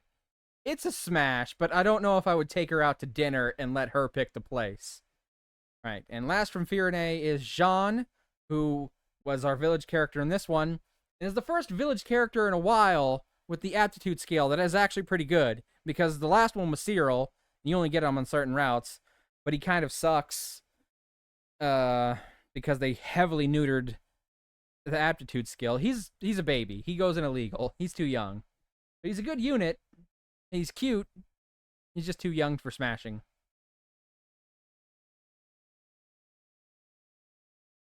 Maybe if they ever make a sequel to Engage and we get to be like 10 years in the future and he's more mature. I don't know how old he is there. Maybe not even 10 years. Maybe let's say 15 years just to be on the absolute safe side. And we can see him as an adult if he's matured very well. We might consider adding him to the list, but for now, nope, too young. All right, next was Brodia. Ah, Brodia, land of the twin princes. Well, not twin princes, but the princes. Oh man, I fucking love these princes. Diamant. Oh my god, he's a smash. Like, Diamant is a smash. I love Diamant. I didn't even have to discuss it. Alchrist is also a smash. He's more cute than handsome, but he definitely has his charms. He's also a smash. He's adorable. I don't care what you say. He's a smash for me too. Alchrist is a smash. All right, next up, Jade, one of Diamant's retainers. She wrote comedy novels, and she was also one of the knights. Knights get a huge buff in this game, but because Louis was so damn useful, I never felt the need to use Jade. Alchrist Pass's personality was off-putting to me. He cute, though. I friend her and Alchrist. She seems very dry, but she writes comedy novels in her spare time, mostly about her fellow retainer Amber. I don't know, I think I'm going to give her a pass. I just didn't use her enough to get attached to her. Amber, on the other hand, our fluffy alpaca boy himself. I think Amber was probably the funniest character, because Amber a good story. Pass? You're going to pass on Amber? I think Amber's a smash. He's cute, he's funny, he's adorably close to his alpacas. He's got that fluffy boy style going on. He's a smash. Now is Alchrist retainers. First, Lapis. She was from the country, and I think her thing was that she was surprisingly strong and she could wrestle bears. That didn't really reflect well in her stats, though. I don't know. Like, I like her outfit, but I don't think it goes well with her hair. There's a little too much pink and red here, and it doesn't work in the way that Monica's might work. Because that's a sort of that's an almost ruby kind of red. That's a very bright red, and this is also a very bright pink, and then just kind of clashes. She's a nice girl, but she's not useful in the later game, and she's not as strong as the supports want to make her seem. I feel bad about it, but it's a pass. Citrine. She was a mage, and her gimmick was that she was richer than God, basically, because she offered to buy our main character an island as a thank you gift. She's also Diamant and Alchrist's cousin, if I remember correctly. She's very sweet, but also kind of spoiled. But she's sweet enough that I think I could get past that, so I think she's a smash. especially because she did really well with thunder magic because of her skill. All right, next is my favorite version of Anna they've ever had. One who has an actual character, but sadly must go in the illegal folder for very obvious reasons. She's the best Anna that they've ever had, and she's even probably one of my favorite characters in the game because she has a great personality. You understand why she's so money hungry in this one. She has her own uniqueness compared to other Annas, and she's an insanely useful character. I love this Anna. She's gonna go in illegal, but I love this Anna. She's my favorite Anna. She would also be in my top 5 with Louis. Saphir. To be honest, Saphir was there, I guess. I didn't use her much. She was on the team. I just don't remember enough about her to even judge her, you know? I think it gets a pass just because of that, right? Like, if I don't even remember her enough to judge her, that must be a pass because she didn't stick in my mind. She was like 30 and looked 60. I remember that. I do remember that. Somebody looked up her age, and it's like her and that other old guy, not the one from Illusia, but the one that joined you at the very beginning. They look super old. You looked it up. Okay, thank you for reminding me.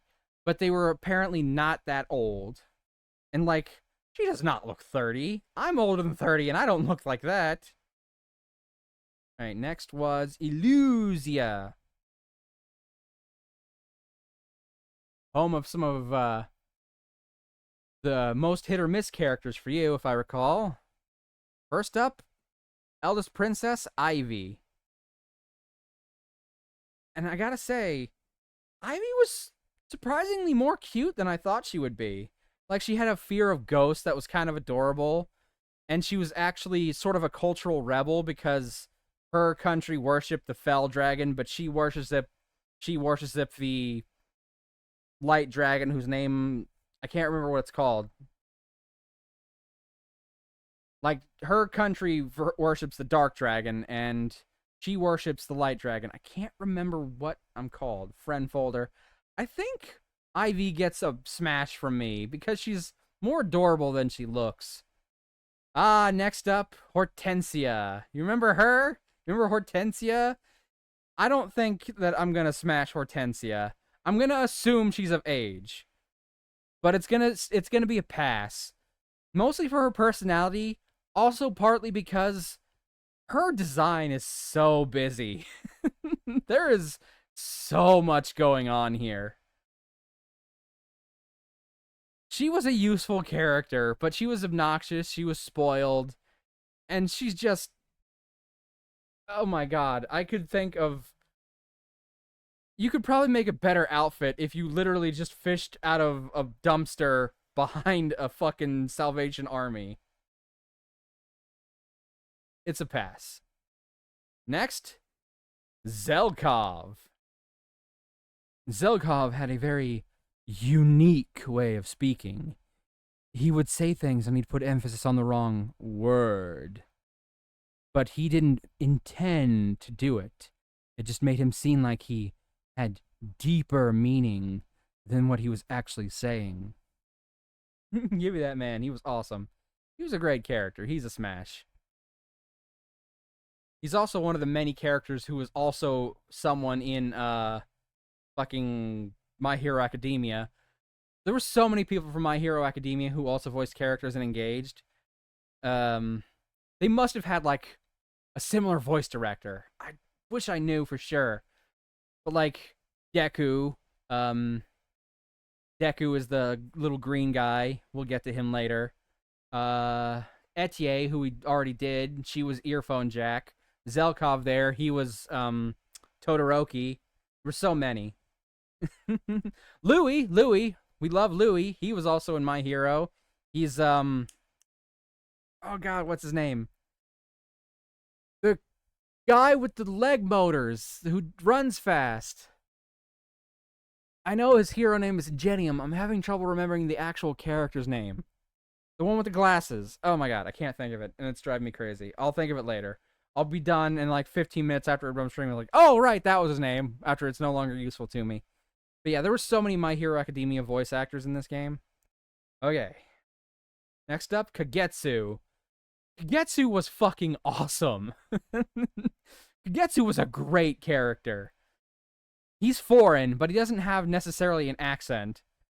He just mixes up phrases every once in a while. But he's also a really great unit. He's very strong. He's mine. He's very pretty.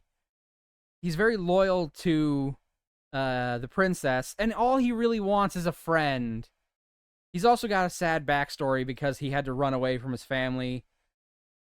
He's mine. He's gonna go and Smash. I keeps. Okay. Oh my god, fucking Gold Mary. I still hate Gold Mary. I fucking hate Gold Mary. Can I put her in pass like 3 times? Oh my god, I hated her, and I still do. If you remember Gold Mary, she's... How do I describe her? She's so self-conceited that everything is about her, right? Even when she's apologizing, she's like, oh, I'm sorry that you weren't able to appreciate something, blah, blah, blah, blah, blah. She's so self-centered. I fucking hate her. That's why we need a trash folder. She goes in the trash. She's a pass. In fact, she's a very hard pass. She's the hardest pass we've done today. Next, Rosado, an interesting character. I wasn't sure if I'd like him at first, but he did grow on me. Smash, I keeps. I thought you didn't like Rosado. Didn't you said he was, like, too much for you?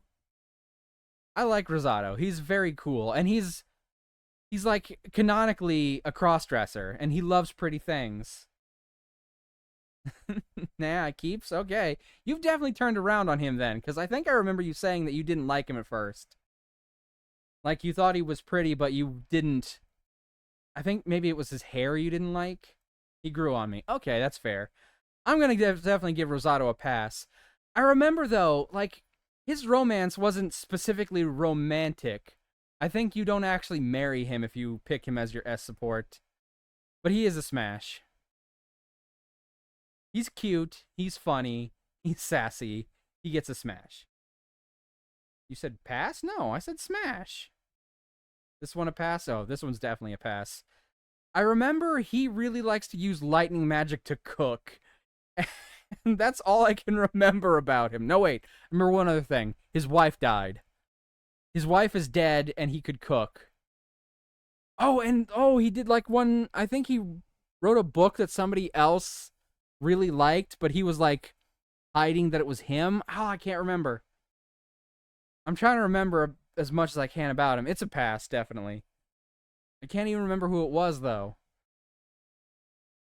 He like wrote an autobiography that somebody else was reading and crying about. Maybe Boucheron. Alright, and now Solm.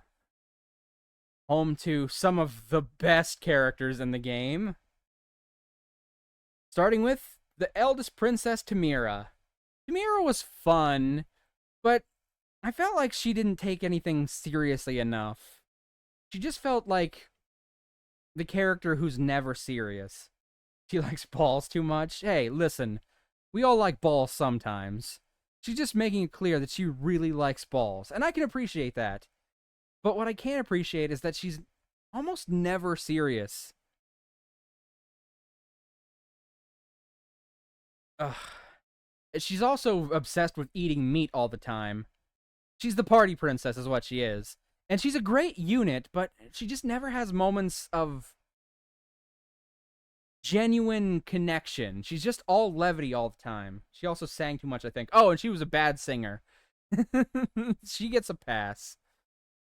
Her younger brother, Fogato, who, by the way, is voiced by the same actor who voices Hunter in Owl House. I remember that because I looked it up, and my oldest niece at the time was going through a massive Owl House phase. He's also in My Hero Academia as Hawks, one of the heroes. He good for Smash, but not keeps. I liked him. He was fun. And he actually got to be serious sometimes, so he's a Smash. Alright. Marin, one of Tamara's retainers. See, I like her look, and I like the fact that she rode a wolf. But that's kind of all she really had going for me. Like, she looks cool, and she's got a cool job that has her ride a wolf and throwing knives at people. She liked rare animals, I remember. Look not good. I like it. I kind of like it. It's like the kind of like purpley armor with the blue that does it. That's sort of cool for me because like it gives her a fierce kind of edge, but there's still some softness there. I think, I don't know. She's pretty, and she likes animals. I think that's enough for a smash. I didn't use her super a lot, but Panette. Oh my god, Panette. Fucking. I would kiss the ground she fucking walks on. She was so good. Like, her looks leave something to be desired because she's just a little too gothic for my taste. But as a unit, her hair's so bad. As a unit, as a playable character, she was an unstoppable juggernaut. I think she might have been my best character. If she wasn't, she was definitely in contention with Louis and her brother Pandreo for it. Because she could critical hit with an almost 100% guarantee and just wipe the floor. She could probably solo some maps by herself if she wanted to. And just for that, she's great. I know she has some feelings about her parents and religion because her parents left her or abandoned her for religion or whatever. And I kind of get that for her. I'm gonna give her a smash because she was just god tier character. Her brother, however, also very useful, very hot, okay? He's hot. He's not just pretty, he's hot. He was a priest, and he's the character I actually married in our playthrough, so I think he has to be a smash. The party priest, that's right, that was his thing. He was a priest, but he made religion a party all the time. So it was like, and you can marry him as a male character, so he's gay, so their religion clearly doesn't have some of the problems that real life religions do. So this is like the sexiest priest I've ever seen, right? And he was also a really good character because he had really high evasion ability. Like if he was surrounded by enemies, it was very hard for them to hit him. So he was also definitely one of my best characters. He's a smash. Bonet! Bonet was also a very good character for me. And he liked to cook. And he's handsome too. Yeah, Bonet is also definitely a smash. I feel like every male character from Psalm was a smash for me. Bonet, although he liked to eat things that weren't food sometimes, right? He wanted to, oh my god, that's right, he wanted to lick everyone. Vash, he's just like you. He wanted to lick people. I fucking remember that now. Oh my god. Oh, Bonet was great. I love Bonet. He's a smash. And of course, let's not forget Seedall, the dancer character. The smash all mine. Voiced by none other than Griffin Puatu of I Only Lick Those I Keep. Of Beastars fame. He voiced Louis from Beastars. Not Louis from this game, a very different Louis. But Louis from Beastars had very good power bottom energy, if you've ever watched that show. And Seedall, I don't know if he has power bottom energy, but he definitely has bottom energy. An ancient ritual claiming recognized across the realms. I fucking love Seedall, by the way. Oh, and he could never eat the foods he really loved because he was always watching his figure. I felt so bad for him. Oh, poor Seedall. He's a smash. Seedall is a smash. Oh man. Okay. Now one more folder left with the characters who are not necessarily affiliated with any specific country, which includes the main character and a lot of the early game ones, plus your favorite character, Vash. But we'll get to her in a minute. First, Alear. The female version of Alear. Look, a lot of people give Alear shit for their weird, like, red and blue contrasting designs. But as we saw in the story, there's a story reason for it. So I'm saying I'm cool with it. Plus, Smash Pepsi hair. Plus, that kind of red is my favorite color, and that kind of blue is my brother's favorite color. So I like the combination of red and blue because it reminds me of my older brother and how we would used to hang out and stuff. It makes sense for story, and I like it. Yeah, but a lot of people online gave them shit for it. I like it. Alear doesn't have as much personality as, say, Shez or Corrin, but they have more personality than Byleth, which isn't exactly hard to do. It benefited that they actually got to be voiced in dialogue supports instead of just Byleth picking options occasionally. It's a smash. And see, I still like this too, because I know it's red, white, and blue, and that feels very, like, patriotic, perhaps. But I just like this kind of color combination anyway. The white feels elegant. I like white with red trims. That's, like, one of my favorite aesthetics. And blue is a nice add to it. So it's a smash. Next up is Vander, the other person who looks really old, but was like, what, 30? Or was he like 20-something? I don't know. He looks older than he apparently is. I remember that much. He's a pass, but he's a long line in that tradition of characters who join you early on that are already promoted, who are basically old guys. And he plays that trope really straight. Straighter than pretty much anyone in Fire Emblem Three Houses did, because I don't know if you even had someone like that in Three Houses. Yeah, he was useful early on, but it was too hard to level him up. He wasn't super interesting. He's kind of too old. He's a pass. All right, now it's the twins who are your basic super fan club. Fram, I didn't use Fram that much. She fell off pretty early for me, unlike her brother, who I used throughout the game. Fram is just kind of there. She wasn't particularly good at anything. She wasn't a good healer. She wasn't a good martial artist. Maybe if I'd used her more. Fram also, by the way, being the red in this particular game's archetypes of red character and green character. But unlike most of the time where they're two cavaliers, or in Fates where it's two ninjas, they have two entirely separate classes. Her bro cute, but too young? Yeah, she's probably too young too, because they're twins. They're gonna go in illegal, I think. But I fucking love Clan. And he's voiced by Deku. He basically is Deku. He's adorable. And he was a useful character. Especially once I classed him out of a magic class. Turns out he has a very low magic stat. I was so pissed about that when I read about that. Jean and Clan? Maybe. He's your first magic character.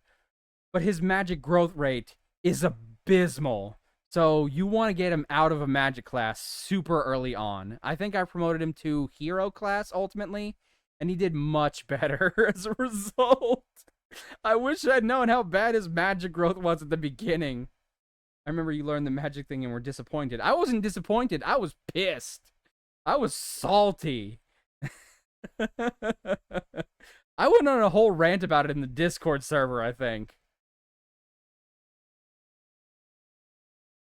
He's such a good boy. He is. He's going to go in illegal, but I did like Clan. I definitely liked him more than his sister. All right, next is Mavier. He was one of the people on the bad guy team, and he joined you certainly late in the game. He's a nice guy, and he's trying really hard to atone. I don't like his style. Like, this weird kind of coat, cape, whatever it is, over his armor makes him look like it looks like he's ball shaped, you know? And I don't like his hair. He's got like this weird kind of pompadour and sideburn chin strap thing going on that I just don't like.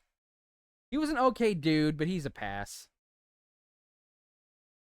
All right, this one's definitely going to go in illegal. Vale, your character's sister, basically. Thought Mav liked balls occasionally, but I don't want a ball that's bigger than I am. They have to be reasonably sized balls. Yeah, she's going to go in illegal because she's another one of those archetypes. She's a lot better about it than they have been before, but she's still one of those archetypes, so she goes in illegal. Right, now, before we get to the DLC characters, the best character of all time, Yunaka. She's so pretty! Come on, she looks good. I like her. Pass. Would be friends. Well, that's better than you've treated her so far. Would be friends, but you would cut her if she came between you and Seedall.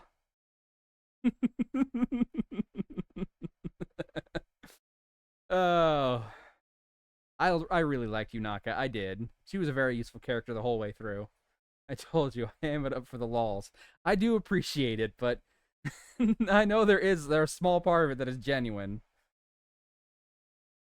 I know you didn't like her hair because of like the stickers or glitter or whatever it is that's in her hair. And you just didn't like her voice because you thought, I think, if I remember correctly, you thought it was annoying, even though it's the voice she's deliberately putting on. The stars in hair okay? Oh. For some reason I thought you didn't like the stars in her hair. What was it about her hair you didn't like then? I remember you didn't like her hair. Star and face of pass, the bang's not a fan. I guess that's fair. She just likes stickers. You know, she's trying to be more chipper because she grew up as an assassin. So she's putting on a more positive personality. She's essentially faking it till she makes it because she wants to genuinely be a more positive person, which is something I can relate to because there are days when I'm just not feeling good. I cannot force myself to feel good, but I would like to, and I wouldn't like to seem like I'm grumpy to the people around me. She's a smash. Just decided to fly around my man. Okay. Now, these ones we're not going to have as much context for because we didn't play the DLC on stream, but these are the characters from the DLC. This is Nell. She's essentially your counterpart in another multiverse. I know what happens in the DLC. I haven't really played it yet, though. I will play it one day. She's very pretty.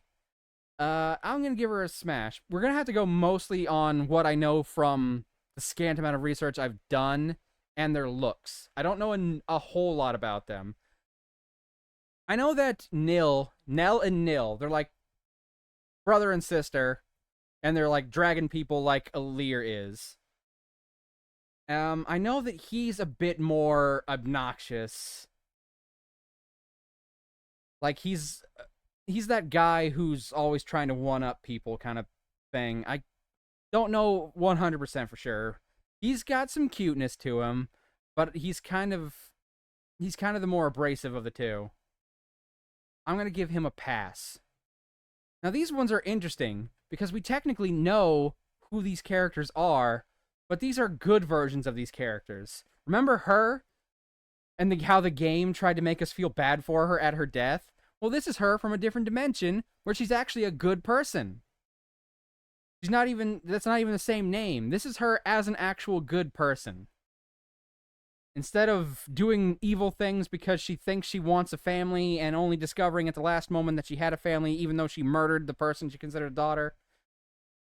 She was one of the bad guys. But she's an alternate version who was never bad to begin with. So if this one's as good as the other one was bad, she's good enough for me to give her a smash. Alright. Okay, do you remember him? The version of him that was evil, had tattoos all over his body, and was a masochist. He liked pain. And he was also one of the people that was one of the 4 hounds or whatever they were called, along with Mavier and the little girl in the pink who was annoying, but tried to turn good, and then that other lady killed her. Smash, not remember.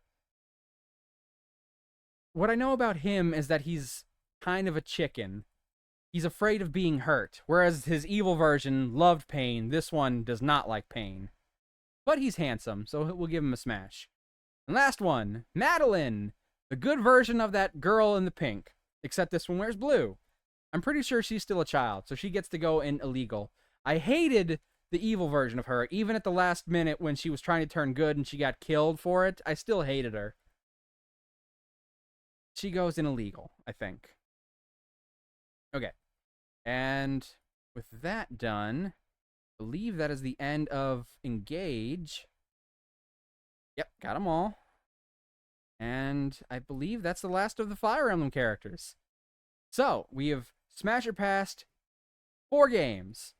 So first, let's go through the illegal tier. Everyone who is too young to be properly considered. A lot of them are the first phases of characters from 3 houses because they were definitely too young. But as you can see, Fire Emblem has this weird fascination with this archetype. I don't know why. I don't know why they do it. I know it appeals to some people, but not to me.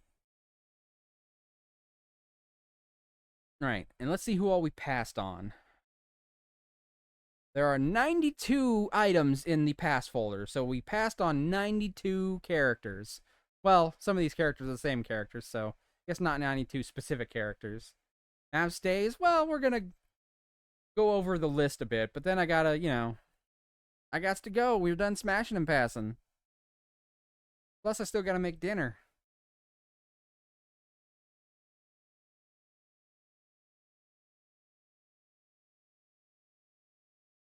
Alright, now the most important folder. 133 items in the Smash folder. The Smash Bros folder. Alright, let's see here. Oh, I'm sorry. These are all the people or rather I, because everyone was doing their own list, would smash.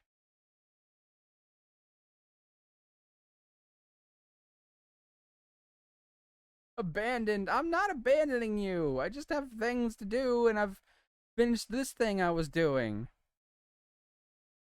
Besides, next week I'm gonna have to leave. I won't be able to stream next Saturday because I won't be here. So that's when I'll abandon you. At least I'm here today. Then I'll be gone for an entire week. And I'll be back Tuesday of the week after. So I'll be able to stream that week. But I only have one more stream next Friday before I have to leave. So instead of crying about it, why don't you appreciate the time we have like I'm trying to do? Because we're not going to get to hang out for a while afterwards.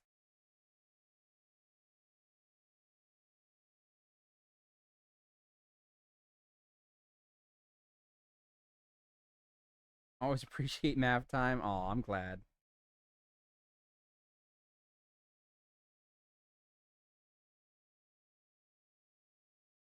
Oh shit, I never started the music back up. My bad, homies.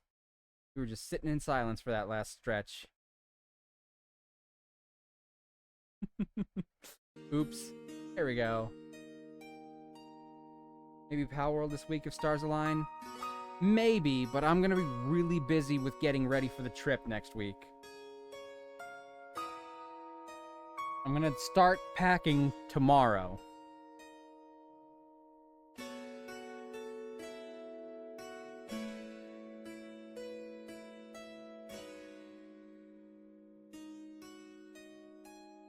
Gotta pack, babysit, that's true. School's out, so I'm babysitting most days. So I have to find time to get ready for the trip in between babysitting. Doesn't leave me with a lot of free time. I will definitely stream next Friday. We'll get one more Star Wars Fallen Order stream in before I have to leave. And then I won't see you guys for a week. I mean, I'll still keep in touch on the Discord server.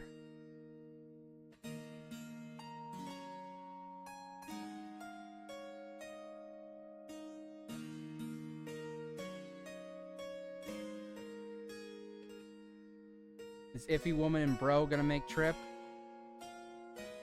Supposedly. We'll see what happens when the day actually comes. She sent a grocery list of food she wanted to bring in case when we get there she doesn't like any of the food anyone makes, and it was like a $200 list.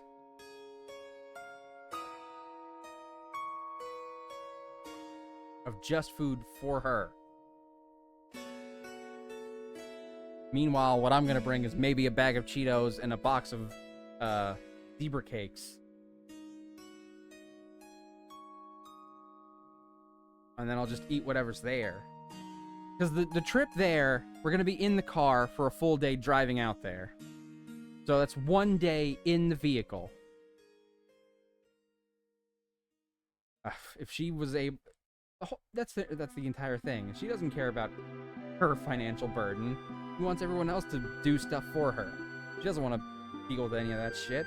Her burden's everyone else's burden. Have stops by Vash House? If it was on the way, maybe. I'd love to visit. I don't know what route we're taking. My dad is the one who's gonna drive. He's the one who always does the driving. I don't have a license, so I can't.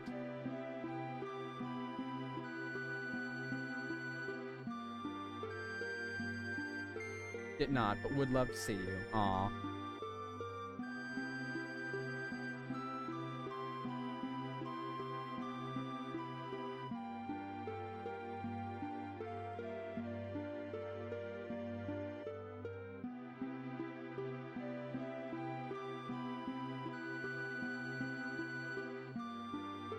Not on the way, I'm south and more west than you. Ah.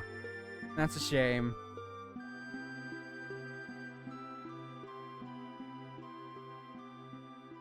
But I'm not on direct path to Oklahoma. It's too bad. Who knows, maybe on the way back we can stop by, since we won't be in as much of a hurry. Assuming we have enough gas money. We're still kind of worried about that.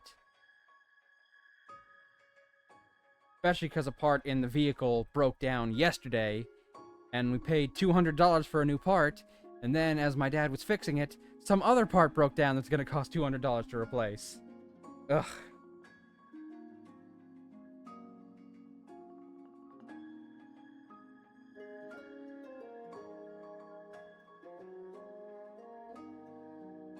That is not good, I'm sorry. It's okay.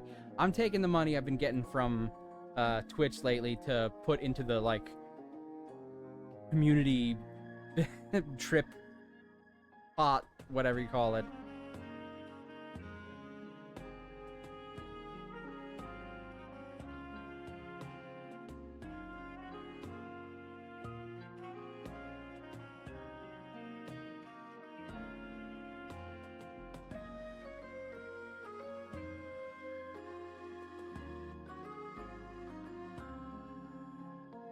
Oh, not the tip money, not the revamp money. That all still goes to the revamp. Like, the money I get from people subbing and such.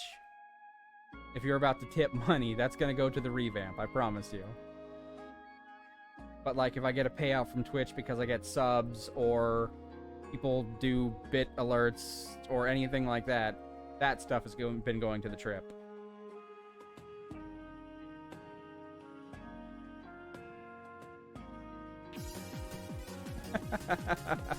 Thank you, Vash. Thank you for the $10.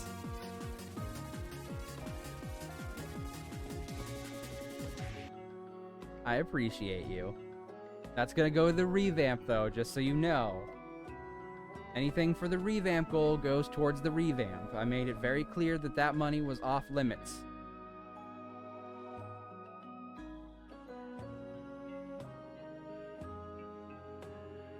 I'm still working on having the... Well, I guess I'm not working on it, but my artist is working on having the new reference art finished up. They've had a pretty busy week, and now they're in London. I've talked about it. It's Dork. Dork is the one working on my new ref sheet.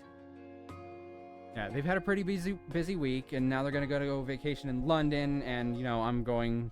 It's not a vacation, really, but I'm going to be, you know, heading out, so... once we get back, hopefully it'll finally get finished. A lot of stuff has been conspiring to prevent it from being worked on, but Dork promised as soon as she gets back from London, she's gonna work really hard and all her spare time on it. And I've got my own thing to work on for Dork, because Dork's birthday is next month, and I gotta write her a fucking song. No one tell her that. It's a surprise. I'm still waiting on her fiance to get back to me with a list of songs she likes, though. I'm probably gonna be writing some of it during the trip.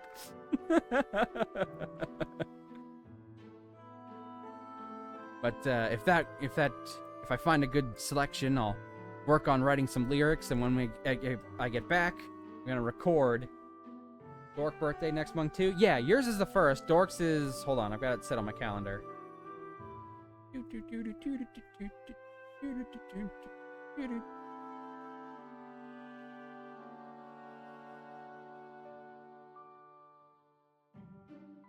The 9th.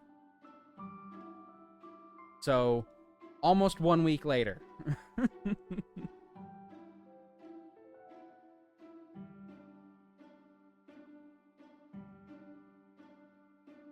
Yeah, so as soon as I get back, because I'll be back on the 24th, I really got to get to work writing and recording, which is probably why I'm going to do some of the writing during the trip out there. July, good birthday month? Yeah, it's not bad. It's like right at the tail end of summer, so it's not super hot all the time. There's usually lots of cookouts going on for one reason or another. It's a fun month.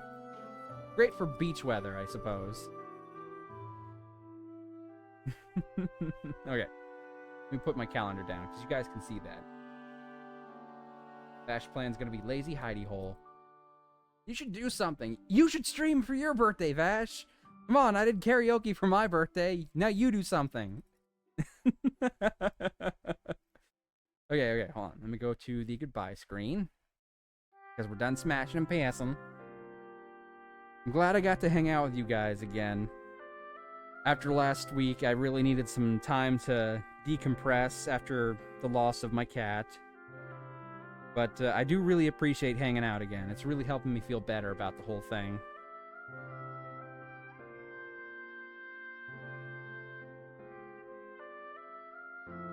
And, of course, today I apparently had such luck with cats that one was literally born on top of my neck. Fun. Okay, let's see who's on that we can raid for tonight. You know, I still get hit with moments of melancholy when I think about Baby, but I'm starting to feel better about it. I'm always gonna miss him. He was our little guy. But you know what? The fact that he invaded so many of our streams means that they're also recorded for posterity and on my YouTube channel. So whenever I miss him so much, I can go back to some of those ones that he was in, and I can listen to myself talk to him and sometimes hear him meowing.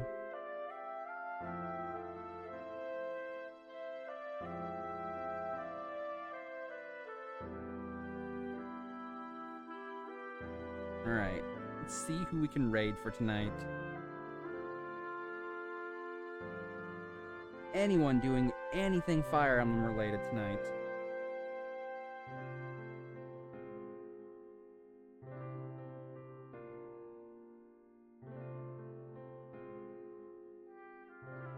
Whoa. Oh, excuse me.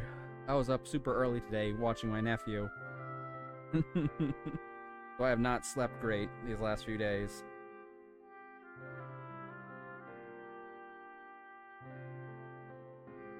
Yeah, doing something Fire Emblem related for Pride is not something I thought would become a recurring theme for me, but I figured I'd just lean into it for this particular year.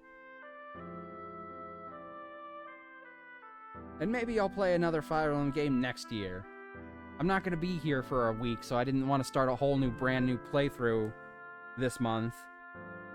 I'm not going to start Dark Souls 3 until after I get back from the trip, and I've already started, Jedi Fallen Order, so I'm going to do one more stream of that. So I wasn't sure what I was going to do for this week. I thought about playing games that I could beat in like one session, like maybe something Mega Man, because, you know, Mega Man is my comfort game. But then I thought, you know what? It's Pride Month. I'm not going to have much more to do when I finally get back. I'll have like maybe 1 week left. And I've done something Fire Emblem related for every Pride Month so far that I've been streaming for. So why not do something Fire Emblem related just to keep the streak going? And this felt very Pride-worthy. Okay, no one I normally follow is doing anything Fire Emblem related. Let me see. Who's all playing Fire Emblem stuff right now? Let's start with Three Houses. That's probably the one most people will be playing.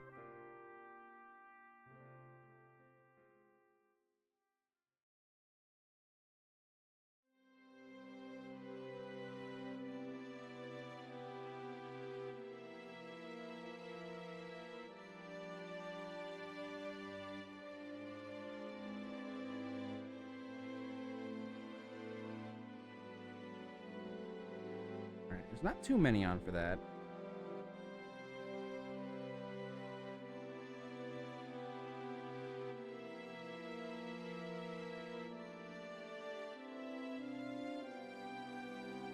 Alright, let's see if anyone's playing Engage then.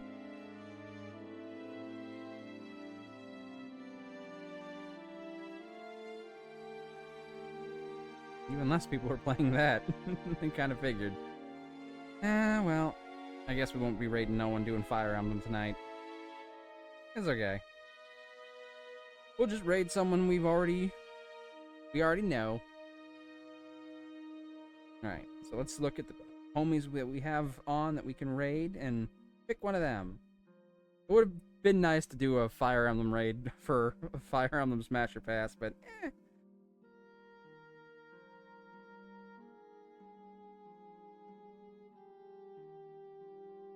Oh, Dreki is on. I said yesterday if Dreki was on today when we were done, I'd raid Dreki. So let's raid Dreki.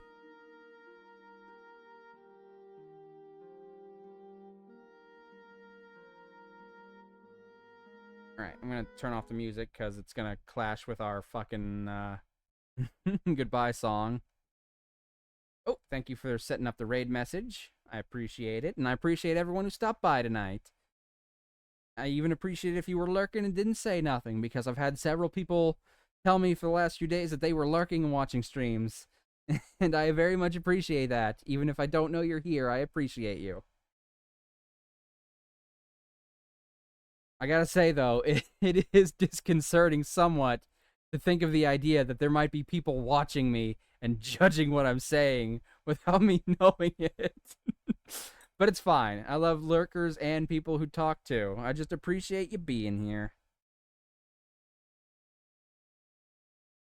Alright, okay. It looks like Dreki might be on a break right now. Should I wait for them to come back, or should I just go ahead and raid into the break? I don't know how long they're going to be on break for. Yesterday we raided into Thrin, and Thrin went on break shortly afterwards, and Thrin was on break for a while because they were busy setting up all the Baldur's Gate stuff. I don't think it should take as long. I'm gonna bed soon. Yeah, we'll just raid in. Maybe we'll get lucky and they'll end their break like shortly after we get in. Alright, let me set up this raid. Yes, that's right, they changed this. This is weird. I mean, I guess it probably is a little better, but it still looks so weird that they changed the raid thingy for me.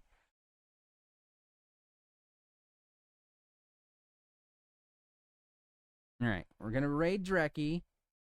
And I will see you all on Friday for the last stream before I leave for my trip, okay? Love you, homies. Alright, here we go. Start the raid. I get to see my parents tomorrow. Ooh, that's either going to be fun or stressful. Hey, it's been really fun. We hope you liked it too. Seems like we've just begun when suddenly we're through. Goodbye, goodbye, good friends, goodbye. For now, it's time to go. But hey, I say, well, that's okay, 'cause we'll see you really soon, I know. Really soon, I know. Goodbye, goodbye, good friends, goodbye. And tomorrow, just like today, the moon, the bear, and the big blue house will be waiting for you to come and play. Come and play. To come and play. Bye now.